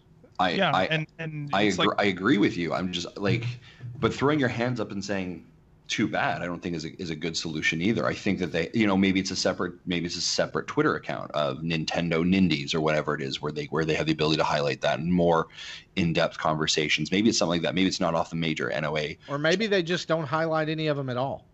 That doesn't work for them either. That doesn't work for your audience. I think, you know what though, like, the thing is that with some of this stuff too, though, I think Blizzard is a good example of this too, where you can't do everything, and there are sometimes it's better for the community to do that work for you. Yeah. And I think that there is a very big community of content creators online who is more than happy to find the wheat among the tares, if that's how you want to say it, right? And that is you got to look at all those different things and say, you know what, there's already a community out there that's doing this job. Why does it matter if you have Nintendo promoting it? Nintendo is not actually as important as these developers think that they are, because they're one voice in the ocean. Gary, you were going to say something. Go ahead. Yeah, I mean, this is just another thing with Nintendo again, because if you take the same thing and put it in any other market, you will not get the same argument. Jesse's right. Steam, nobody promotes on Steam, so have the argument there. Same with the app stores. iOS, they hardly promote everything that goes on there, and it's like saying, well, I've made a new brand of deodorant and Walmart's not putting it on the featured aisle. It's the same again. Like, there has to be a reason for it. There has to be something that the people who are hosting are going to say, right, this is a reason to be featured. But I have an idea of these really awesome oversized sporks, and Walmart is not doing me a solid right now. Like, that's, I don't know. And I mean, I've heard an argument as well that some of the games are as good as other things that have been promoted, but if they're as good, they are not the best of still. So Nintendo's going to take the best of that. Like, we've already had how many pixel, 8-bit, 16-bit roguelikes have we had? And Dead Cells has been the best reviewed. That's the one that Nintendo promoted as well. That's your answer. Mm-hmm. You're not going to get promoted unless you've got the best of. Then I try to read the download PR every Thursday morning, and especially I look at the bottom section that says other games coming out, and even games that have been featured in directs will end up down there. So that they're not even then featured in the main PR. So so there's like different levels of being featured, and even then they'll sometimes fall off and people miss it. Yeah, and I mean, Gamescom, Insomnia, EGX, they're all great opportunities for devs to go around and take their games. And you know what? A lot of them don't. And getting your game in the hands of people before it's released is powerful in my eyes. And some of the devs that are having this argument, I've never seen their games out and about. Yeah, and I would definitely agree with you. I agree. Like, and here's my argument here is like I don't have a solution. I see Kalos in the chat here as well saying, well, they do these things, Nintendo Direct Indies. What else more can we basically do for them? I don't have a solution. I just I kind of is there a better way to highlight games just so that an audience knows they're there? Right, when you have 20 or 25 games being released every week, how do you identify those ones? There are obviously word of mouth, there is indie directs, there's that kind of stuff. What's the best way? And I don't have an answer. And my other statement to that, and I guess to Gary, your point as well, is you're absolutely right. Like, influencers are important, right? And the word of mouth from YouTubers or whatever it is, and we see a lot of smaller firms and companies getting codes out as quickly as possible, right? And from being transparent, we're a team that's benefit from that, right? We get a lot of codes every single week for games that we may or may not have heard, and our job as influencers is to kind of or contributors, I guess, whatever you want to call it. I don't like necessarily the term influencers, but to say, like, here's something that may not be on your radar. Right, that's kind of our job sometimes, I guess, and maybe that's where it shakes out. I don't necessarily know, but I think it's an interesting conversation. But I do think that Nintendo has kind of created a beast of, this many games hit an eShop every single week. How do people determine what's there? I think that initially to address it, there could be a two-pronged thing they can do, and one of these may already be the indie channel. So just throwing that out there before I say this, but. Number one, the immediate solution is don't release so many freaking games every week. I really don't see the need to rush all of these games out. I mean, I love indies. I think they're great. I love the relationship Nintendo has with them, but maybe we don't need all of those games every week, right? You're right, Marty. We don't need Shovel Knight until April 2019. You shut up. There's so many, but Marty. So what you're suggesting though then is that they don't because there are so many games that want to be on the platform. Like, are you saying that they should just not allow as many people to release games on it? I'm not saying that maybe they shouldn't allow, but maybe they maybe have someone take over the indie release calendar. Then you could end up with the backwards problem where we have so many games, we have a backlog. Nintendo would have a backlog of games waiting to be released. Okay. And then we don't know where things are going to happen. The second option may be a little bit easier then, and that is separate full-on retail games from indie games in the eShop and have an indie section that's curated. Yeah, I mean, to what Justin said earlier, I think that having a completely Nindy branded stream is the right way to go. You need an indie section on the eShop, you need an indie Twitter, you need an indie YouTube account. I mean, we have a Labo YouTube account. They have a mobile YouTube channel, Nintendo Mobile. So why all of the videos are in portrait mode. It's maddening. I'm serious. Yeah. It's maddening. I subscribed to that channel while we were watching that video for talking about the new game. At the end, I looked at the previous videos, and I'm like, okay, I don't care about any of this. Unsubscribe. Yeah. It's terrifying. And to be honest, I think an indie news channel isn't going to do much, because you've seen the horrific state that news channel's in sometimes, especially if you've got multiple regions. They just need an indie app, in my opinion, and just showcase stuff on there, put the upcoming release dates on there, what's highlighted, what's not. Will it allow voice chat? User scores. That's what we need on the eShop. We let people vote for what should be highlighted and stuff. I mean, in the same way that YouTube works, if people like your content, it gets shared higher. Maybe do that for the eShop. Yeah. I'm done. Justin, I just like scuffling with you again. It's been a long time. Yeah, no, it's great. No, I mean, yeah, I think it's like, and here's the thing, right? And this is the reason I like have this conversation, is that we're not all agreeing on the same thing, right?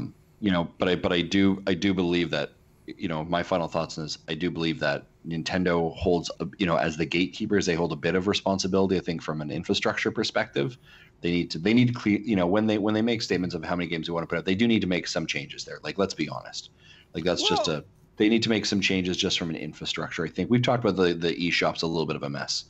Okay, they need to make some changes there. But I also think that the developers need to own what they need to do as well, right? Do they need to partner with a PR firm to help get that out, right? Like, they have to be responsible. They can't just be like, well, I made a game, now I'm going to sit here and watch all the money roll in, right? They have to understand there's two sides of that as well. Right. And some developers are really good at kind of wearing both hats. I do think it's interesting, right? Marty, you talked about it a couple moments ago. We talked about it before the show starts. Hollow Knight's a great example of this, right? So a game that is really, was highlighted in the E3, was out that day. Less than 2 months later, you're able to get it at 33% sale off. Why are they doing that? If they're doing that, because all of a sudden their game gets a second life, because now they're also in the sales and the deals, right? And they're highlighted that way. So they're kind of playing a little bit of the game to re-get your kind of eyes on your game, or eyes on your thing. I mean, here's my statement. If there's a game you want right now that's really interesting to you, put it on your wish list. Come back to it in 2 months or 3 months. I'm willing to bet you it's going to be on sale by a significant amount. And the reason is because they want a second boost for their sales numbers, because they've become lost in everything else. So, just a quick note on that. Is it Plague Road was in the top sellers, and that's because they reduced it to £1. Yeah. Nobody it was like took $1 or $2 here. Any notice of that game in the slightest. It goes on sale for £1. It's in the top sellers. Yeah. Well, and again, I think that this is, and we can move on, but just just because you made a game doesn't mean that your work is done. You still have to sell it. Correct. And that is not Nintendo's job. Nintendo is the Walmart, and you still have to advertise. Like, Walmart doesn't advertise other people's products unless they're really, really notable and they think it's going to get people through the door. And if Nintendo is advertising something, it's because they think that those games are going to get people through the door. It isn't doing people a solid, right? It isn't doing those developers a solid. Maybe that's a benefit, but the real reason is because Nintendo believes that game will get people into the eShop and buying Switches. Correct. That's the only reason. Well, the other thing that we have to realize as well, like let's talk about the business model here. Nintendo makes money off of eShop sales, right? Mm-hmm. So what game is going to make us the most money? What game do we think could be the most popular that will draw people that will purchase it? Because ultimately, in the end, this is a business, and a business needs to make money to be successful. So if we know that Dead Cells or The Messenger or Axiom Verge or Hollow Knight, whatever it is going to make us money because we know that there are a ton of people with nostalgia for it, then we are going to promote the heck out of that game so that we can get it. Also, Gary, that shoulder drop right now with your hoodie is getting a little uncomfortable for the stream. All right, just getting a little bit too much skin on this stream. All right. Yeah. So just before we move on, I do want to say that the name of the game and the dev in question, or the game, or the name of the game that the dev in question was complaining about was Cosmic Star Heroine. And I had to go search for it. I had to go look it up with a very specific set of parameters. Nintendo Life actually ran the article on it earlier this week. But, I think to sum it up, we know that Nintendo has an issue with its eShop and with indies. Everyone knows. I just hope Nintendo knows, right? And maybe they'll end up doing something about it. Speaking of doing something about some things, let's get into what we've been playing, shall we?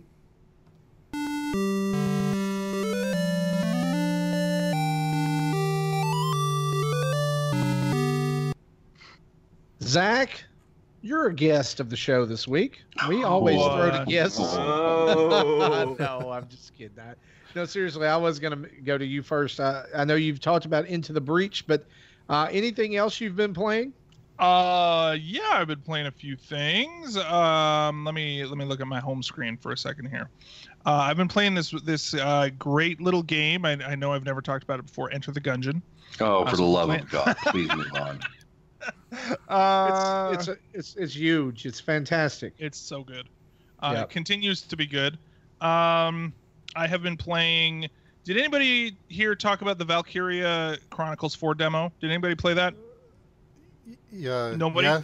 Yeah, I talked about it last week, and it is not my game. Oh, dude, no, it looks good. I'm excited for well, it. Well, you would like it. That is your type of game. I described it like Codename Steam with anime girls. Something like that. Yeah, it is. Yeah, I would say it's more of like military stuff instead of steampunk. But yeah, I can see. I'm just talking about in terms of the gameplay. Sure. Yeah. Yeah, so like the Codename Steam, that was pretty good. Basically sort of like an overhead, kind of like a strategy game, but also shooty at the same time. I played some Dead Cells, which I'm sure you guys have talked about. Extensively. I really enjoy that game. I keep playing that. A lot of the games that I've been playing lately, I've been finding are the ones that really resonate with me are the ones that are like pick up and play, sort of roguelike kind of thing. And it's not just roguelike, but like specifically pick up and play. I also been playing some Morphe's Law. I have seen a lot of opinions about this game that I like. It has been very mixed, and I don't understand people who don't like this game because I think it's really fun. I really like the game. I revisited it today with an open mind. I did not like it at first blush. And like, I love the concept of the game, and I think it's a lot of fun, but it's hard to play competitively because today I was skipping around so much and like going through buildings and all kinds of stuff. It's definitely got some bugs that still need to be worked out. Yeah, that's true. Yeah, it definitely. And overall, that kind of soured my experience today because there would be like, I played about 5 matches, and there was just unexplainable stuff that was happening to my character that was just the game messing up. And I would say, yeah, like I know that there's already a patch that has been submitted to Nintendo, so that's already apparently that was submitted like the week after they were released. It was released, so that's something to be aware of. I really like it. I particularly like the mass heist mode. I feel though like sometimes the matches are what are they, 4-minute matches, I want to say? Oh yeah, they're really short. Like, I feel like they're almost too short. I would like to maybe have them be another, like, a full minute longer sometimes, because they're, like, especially with whether it's the mass heist, the head game is a little weird. Like, they end up almost being too short, the matches, because it's like, oh, run over here and you're done. And that's the whole thing. But, yeah, I don't know. I've been really enjoying that one. I did a video on it as well a while ago. It's definitely a good change of pace. It doesn't take itself seriously. And I think it's a good. I was describing it to my son, when he was getting ready to play it, and I was like, it's a good intro shooter. Yeah. It's a good because like there's no ammo, there's no like you can hold down the fire button and just let it rip. Totally. Yeah, that's something that I really enjoy about it too. It's just, and I also and I loved your video on it where you had the accent, but I love the theme. Like I love that it's totally Sugar Skull robots, right? Yeah. Day of the Dead robot warfare. I don't know. It's really cool. Yeah. Yeah, I hope that's why I'm saying I hope it improves, right? It's a good first patch, but I hope that they support it for a while because it could bear a little bit of improvement. You know what I mean? As far as like really polishing it up a little. It does feel a little bit unpolished right now, but I mean it's still fun, and I don't really have a problem. What's the word? I'm endorsing it, I guess, if that's the word. It's just right. It is slightly unpolished, but that's kind of par for the course for this kind of game. So gotcha. Anything else?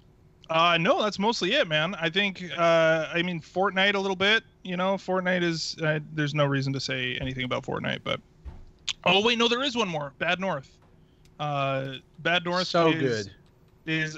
I mean, it's funny because like I got several. I think this was one of the ones. It was this one and Morphe's Law that I picked up after the first direct, and then there's this, and then there was another, and then Into the Breach after the second one. But it's really it's funny because it is both frantic and slow at the same time, which is a new feeling, I would say. Like I'm not used to having that where it slows down and you can absolutely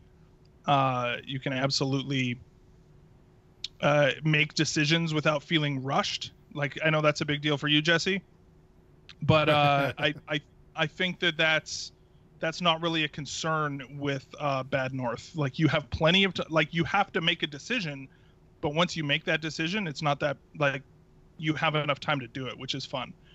Whereas like a game like StarCraft or something like that, often they have like, it's much more like, oh crap, what am I gonna do, and right, and that is totally not the case in this and game. what he's referring to is that as you're switching between different I guess units, or you know, different parts of your army, there's a slowdown there while you're deciding where to send them and what to do with them.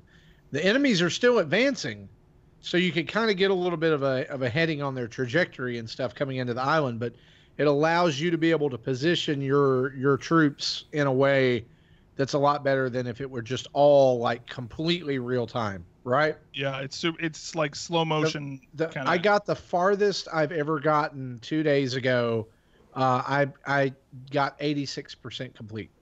Oh wow, dude. I was down to where you no longer had island choices to decide which one. It was like a single line, and I had like maybe 3 islands left to complete, and it rolled me. It was bad.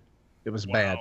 What I found my strategy to be is that I had a 1 unit of pikemen, 2 soldiers, and 1 unit of archers, and I upgraded them all to the max level that they could go. I didn't worry about items. I didn't worry about extra little things they could do. No special moves or anything like that. If I found an item, I would equip it, but I wouldn't level it up.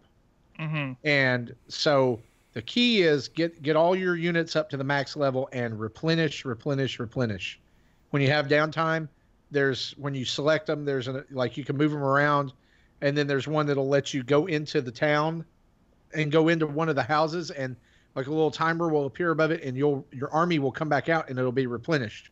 And it'll be those same units. It won't be just like any old, scrubs or whatever. So like if you get down to like 4 or so, replenish and let everybody else do the heavy lifting. That's how I got as far as I did, but I just got completely overrun, and it was what finally overran me was those like big Vikings, the gray ones that take forever to kill.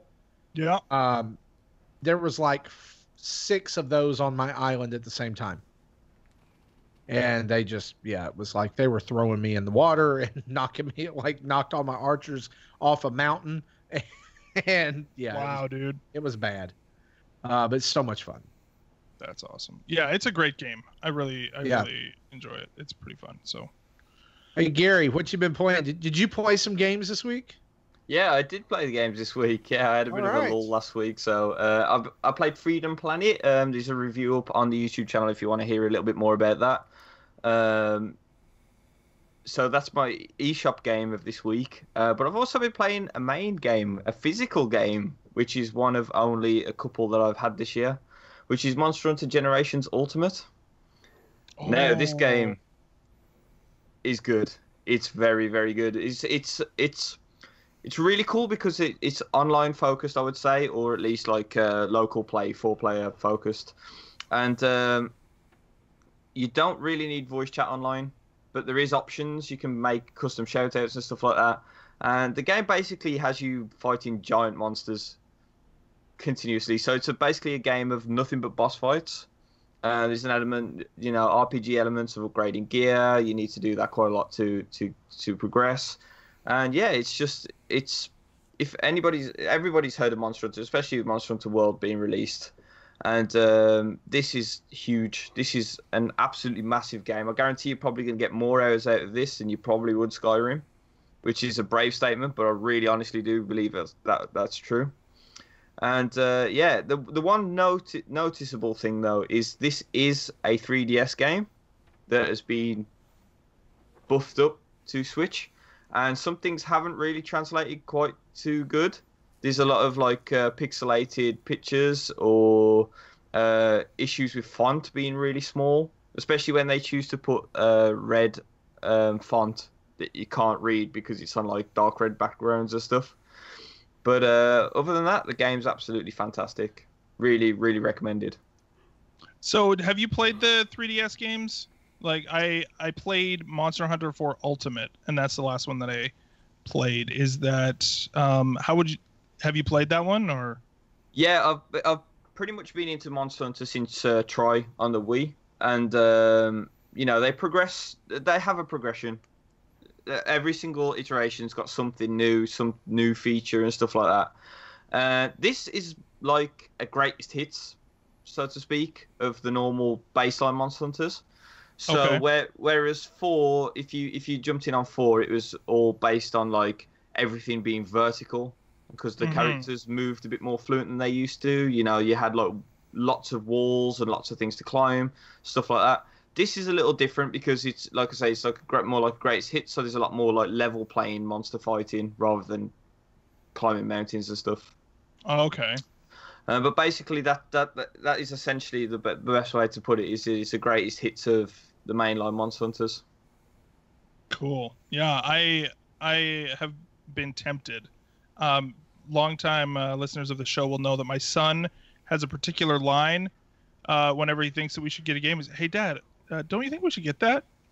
And he has pulled that out on me with this game, and so I'm tempted. I'm just like, "Hey, Dad, you said you were interested in Monster Hunter," and then he just leaves it. I'm like, shut up, kid. Yeah, I mean, Yes. for anyone who is on the fence, there is a demo on the eShop right now. The demo is a good way to get a feel of the combat, but a bad feel for the game as a whole, because really Monster Hunter is about fighting the monsters to get the gear, to get the parts, to upgrade, to carry on fighting. And you lose that with the demo. You basically get a combat simulator. But, you know, I mean, you build your character to how you want them. You know, it's all stat based on resistances and defense stats and all that sort of stuff. Same with weapons. And yeah, you'll never get that sort of feeling from the demo, but it is a good place to start if you're interested in it. Also, what the demo didn't say is that you can play it online with 4 people. Okay. Ooh, yeah, that'd be fun, hey? So, as somebody who would play this completely single player, is it doable? Oh yeah, completely. Yeah, it's basically split off into 2 sections. It's like a single player counter in there where you get your quest from, and then it's like a multiplayer realm, which you can play on your own as well. Don't get me wrong, and they compensate for it by you have these cat friends, which is the Palicos. The Palicos, yeah. And felines, which they act as other sort of human players, which you can sort of you can adjust them to be healers or to attack. Wow, did we just? Yeah, we're back. Sorry, Skype had a little bit of a fit then on me, and so it's completely doable on one player. The one thing I will say is that if you haven't played a Monster Hunter game before, you need time to grow into it. They are the hardest game that you will ever play to get into. The step up into actually getting into the game is quite a tough one to do. Yeah.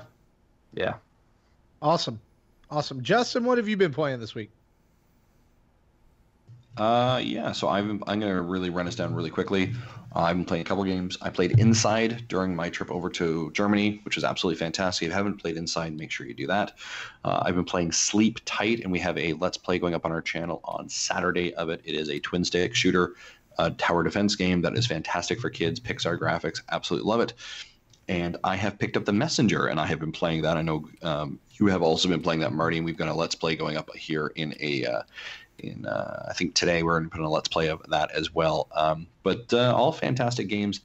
The Messenger, I'll kind of maybe lean into that more because it's the newest one that people are really wanting to hear about. And I know I've seen some chat in our YouTube channel here about people wanting to know a little bit about The Messenger. I really enjoy it. It's a great, so far I'm about 2.5 hours into it, Ninja Gaiden experience. It's very Ninja Gaiden-esque. There's a lot of components of it. Some of the controls I found a little bit challenging at first, especially the cloud jump takes a little bit of time. But once you get into it, it's a really great game. I feel the checkpoints are a little bit far apart every once in a while. I definitely feel like they're a little bit more spaced than they need to be. So if you die, having to go back to your last checkpoint can be a bit frustrating. I had a couple deaths that were a little bit like, shoot, I really need to go back. But so far, it's definitely really enjoyable, and I've had a good time playing it. So I'd recommend it at this point. For again, only being 2.5 hours into, those are my quick impressions of it. But Marty, I know you've been playing it too. What have you got? Yeah, like I echo everything that you said. It's a fantastic game, extremely well put together. I'm maybe about the same place you are, maybe a little bit further now. And so thoroughly enjoyable so far. I've not hit any of the 16-bit sections yet, so I don't know how they are introduced to the story, because the way that the game has kind of been sold, and of course we've only seen highlight reels, is it's an 8-bit game that jumps back and forth to a 16-bit game and back and forth. That hasn't happened yet, right? And so there's also what I learned from watching IGN's review earlier on, is that this game undergoes a genre change about halfway through, where it goes from like 2D retro platformer to Metroidvania. So I'm okay with that. I like those type of games. But one of the things I really want to highlight is the music in this game is incredible. If you like chiptune music, it's fantastic. And one thing that I was not expecting at all is the sense of humor that this game has. Yeah.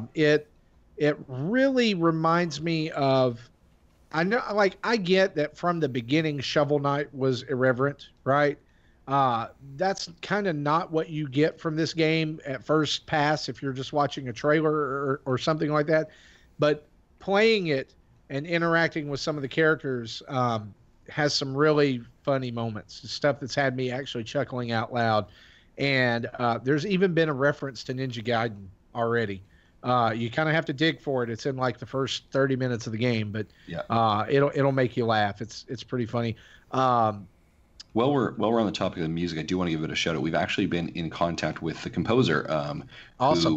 who was sent our way via our amazing community or Patreon supporter, Cool Zach. And we're working on actually having them on the show, hopefully in September. They're quite busy with being over at PAX, obviously, right. But we're looking to get that. I think his name's Eric. We're looking to have him on probably in September, October. We're working through the details, but fantastic music. Yeah. So far, this game is a perfect package. It's definitely living up to the hype. I think that it's kind of steamrolled up to. We'll see how it holds up. I've seen some reviews that say it gets a little tedious toward the middle. Obviously, I'm not there yet. So maybe we'll talk a little bit more about it on next week's show. Mm-hmm. Anything else you've been playing, Justin? That's all the things I want to highlight before we have a 4-hour episode. Awesome. Jesse, what have you been playing? I haven't been playing anything new on my Switch, but there's a few things I did want to cover. I finally got around to playing a Monopoly Gamer with my daughter earlier this week. We played like the 2-player rules since my son didn't want to play. And after the first time we played, we realized good thing we didn't have Mario and Peach together, because the way each character has their own special power that they can activate if they land on the right board, and both Peach's and Mario's just brings in the currency. So if in 2 players, you play as 2 avatars, so all 4 avatars are on the board. So if one person was both Peach and Mario, then that would have been kind of overpowered a little bit. But still, the game balances itself pretty well in that Bowser's Bowser is worth the most points, so really, if you beat him, you're going to win the game for most of the time.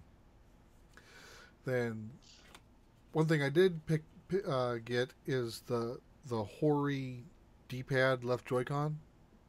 Yeah.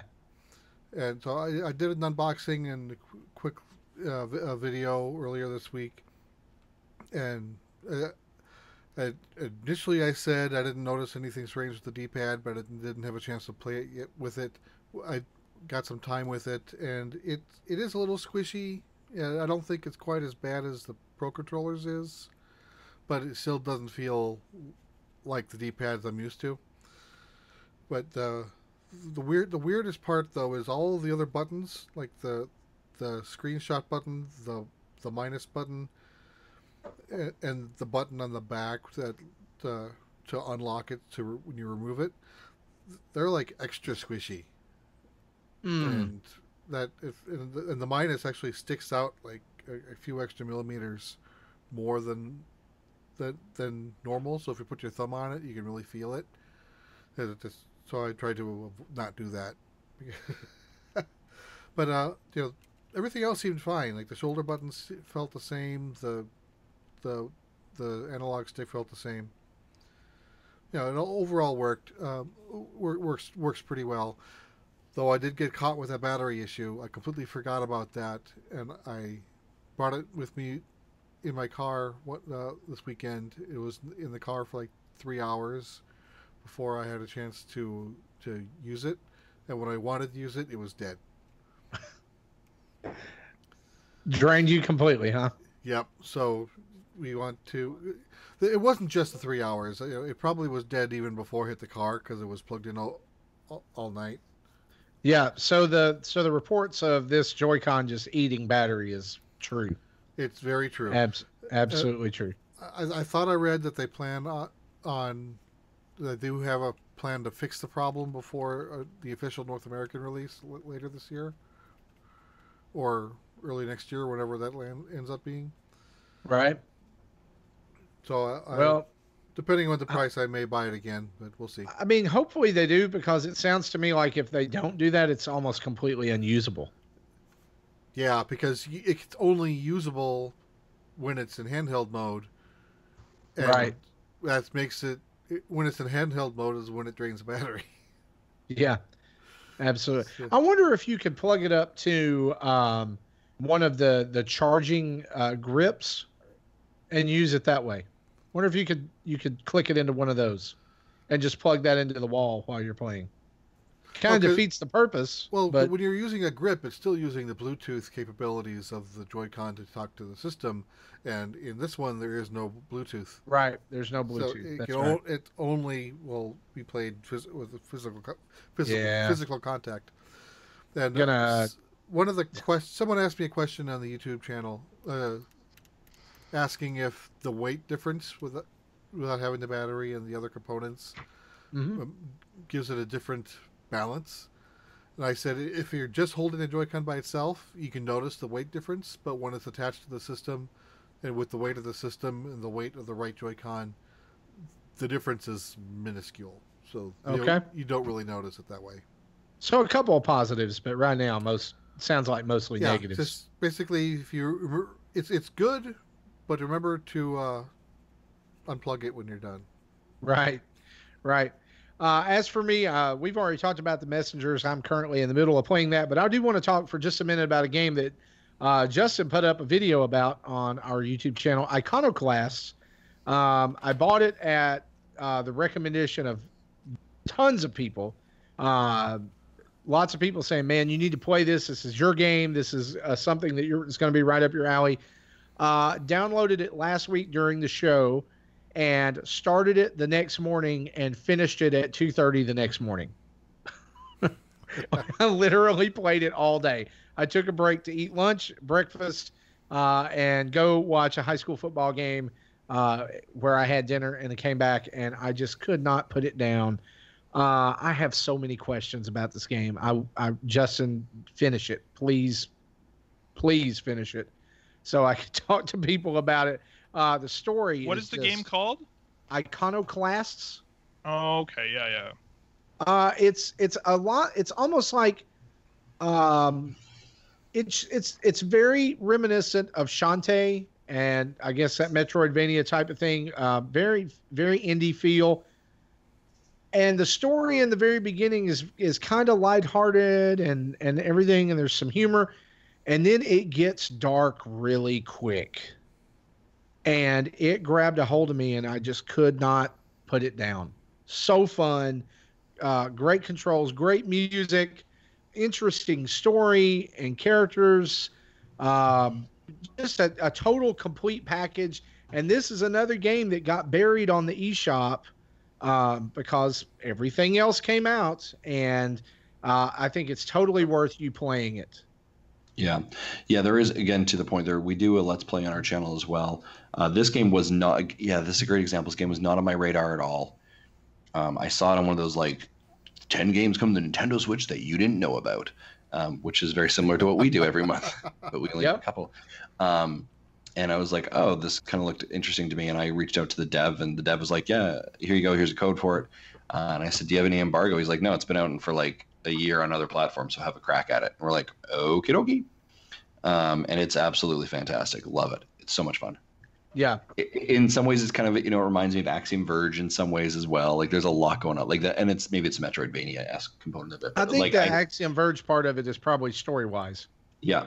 Yeah, I mean, it's actually a really complex story for a game that looks like it might be for kids. Yeah, based there on is the art style, and I'm just saying, I can't talk about it without spoiling it.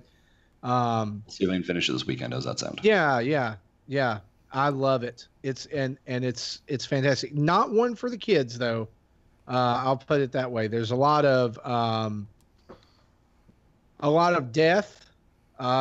Which is weird, and there's just a lot of language as you progress through the game. A lot of language and some sexual situations and innuendo. So probably not one for the kids. Well, that sounds like my kind of game, man. Yeah, there you go. Go get it right now. So that's hey, what Dad, didn't you want sexual innuendos? Guys, unfortunately, we have recorded one of our longest episodes ever, which says something for us as Nintendo dads. So we're going to go ahead and skip the community spotlight section of the show this week. However, if you wrote in, tweeted us, sent in a voicemail, I know we had one of those this week. Don't worry, we'll get to them next week. Here's what we're going to do next week. Next week is 100% devoted to community spotlight. So unless there is a Mega Bomb content drop to next week, we will spend the entire episode going through your content and having discussions about it, listening to your emails, giving your tweets, getting a response to all of those things. Guys, we're sorry this is almost like 2.5 hours, but apparently when Zach and I return, we just can't stop talking. Hey, man. Or me. I don't know. This is what the people want. Yeah, and Jesse, shut up for once, would you? Let them eat cake. There we go. So yeah, next week's all about you guys. We want your emails, we want your phone calls, we want your tweets, we want your voicemails, all that good stuff, and we'll cover all of that next week on episode 195. And guys, guess what? As of next week, it's 5 episodes until the big 200 for us. Mm-hmm. And so Zach we might even return for a little bit of that episode too. Yeah, we've got to plan something big for episode 200. We need to put our heads together and think about that. Maybe that night we'll do a 4-hour show. Oh, good Lord! Might as well, dude. Take the day off work, Justin. Just do it. We're just 24 hours in Nintendo Dads live stream podcast. You heard it here. Speaking of Extra Life is coming up soon. We'll need to start talking about that. Yeah, absolutely.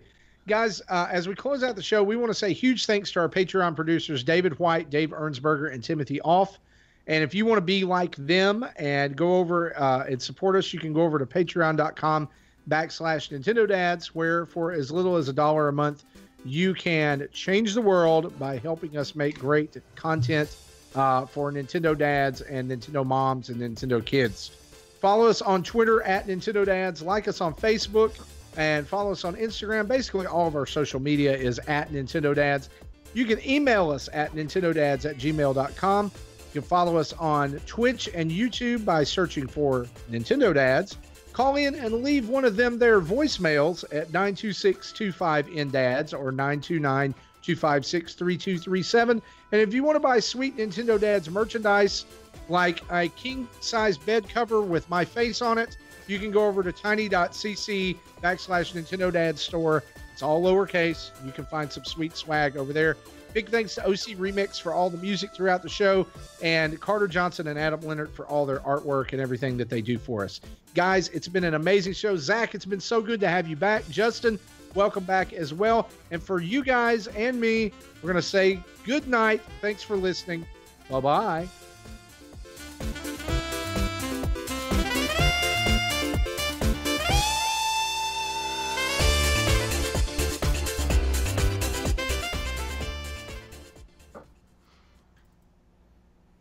Ta-da. Thank you for listening to Nintendo Dads. Pew, pew, pew, pew, pew, pew.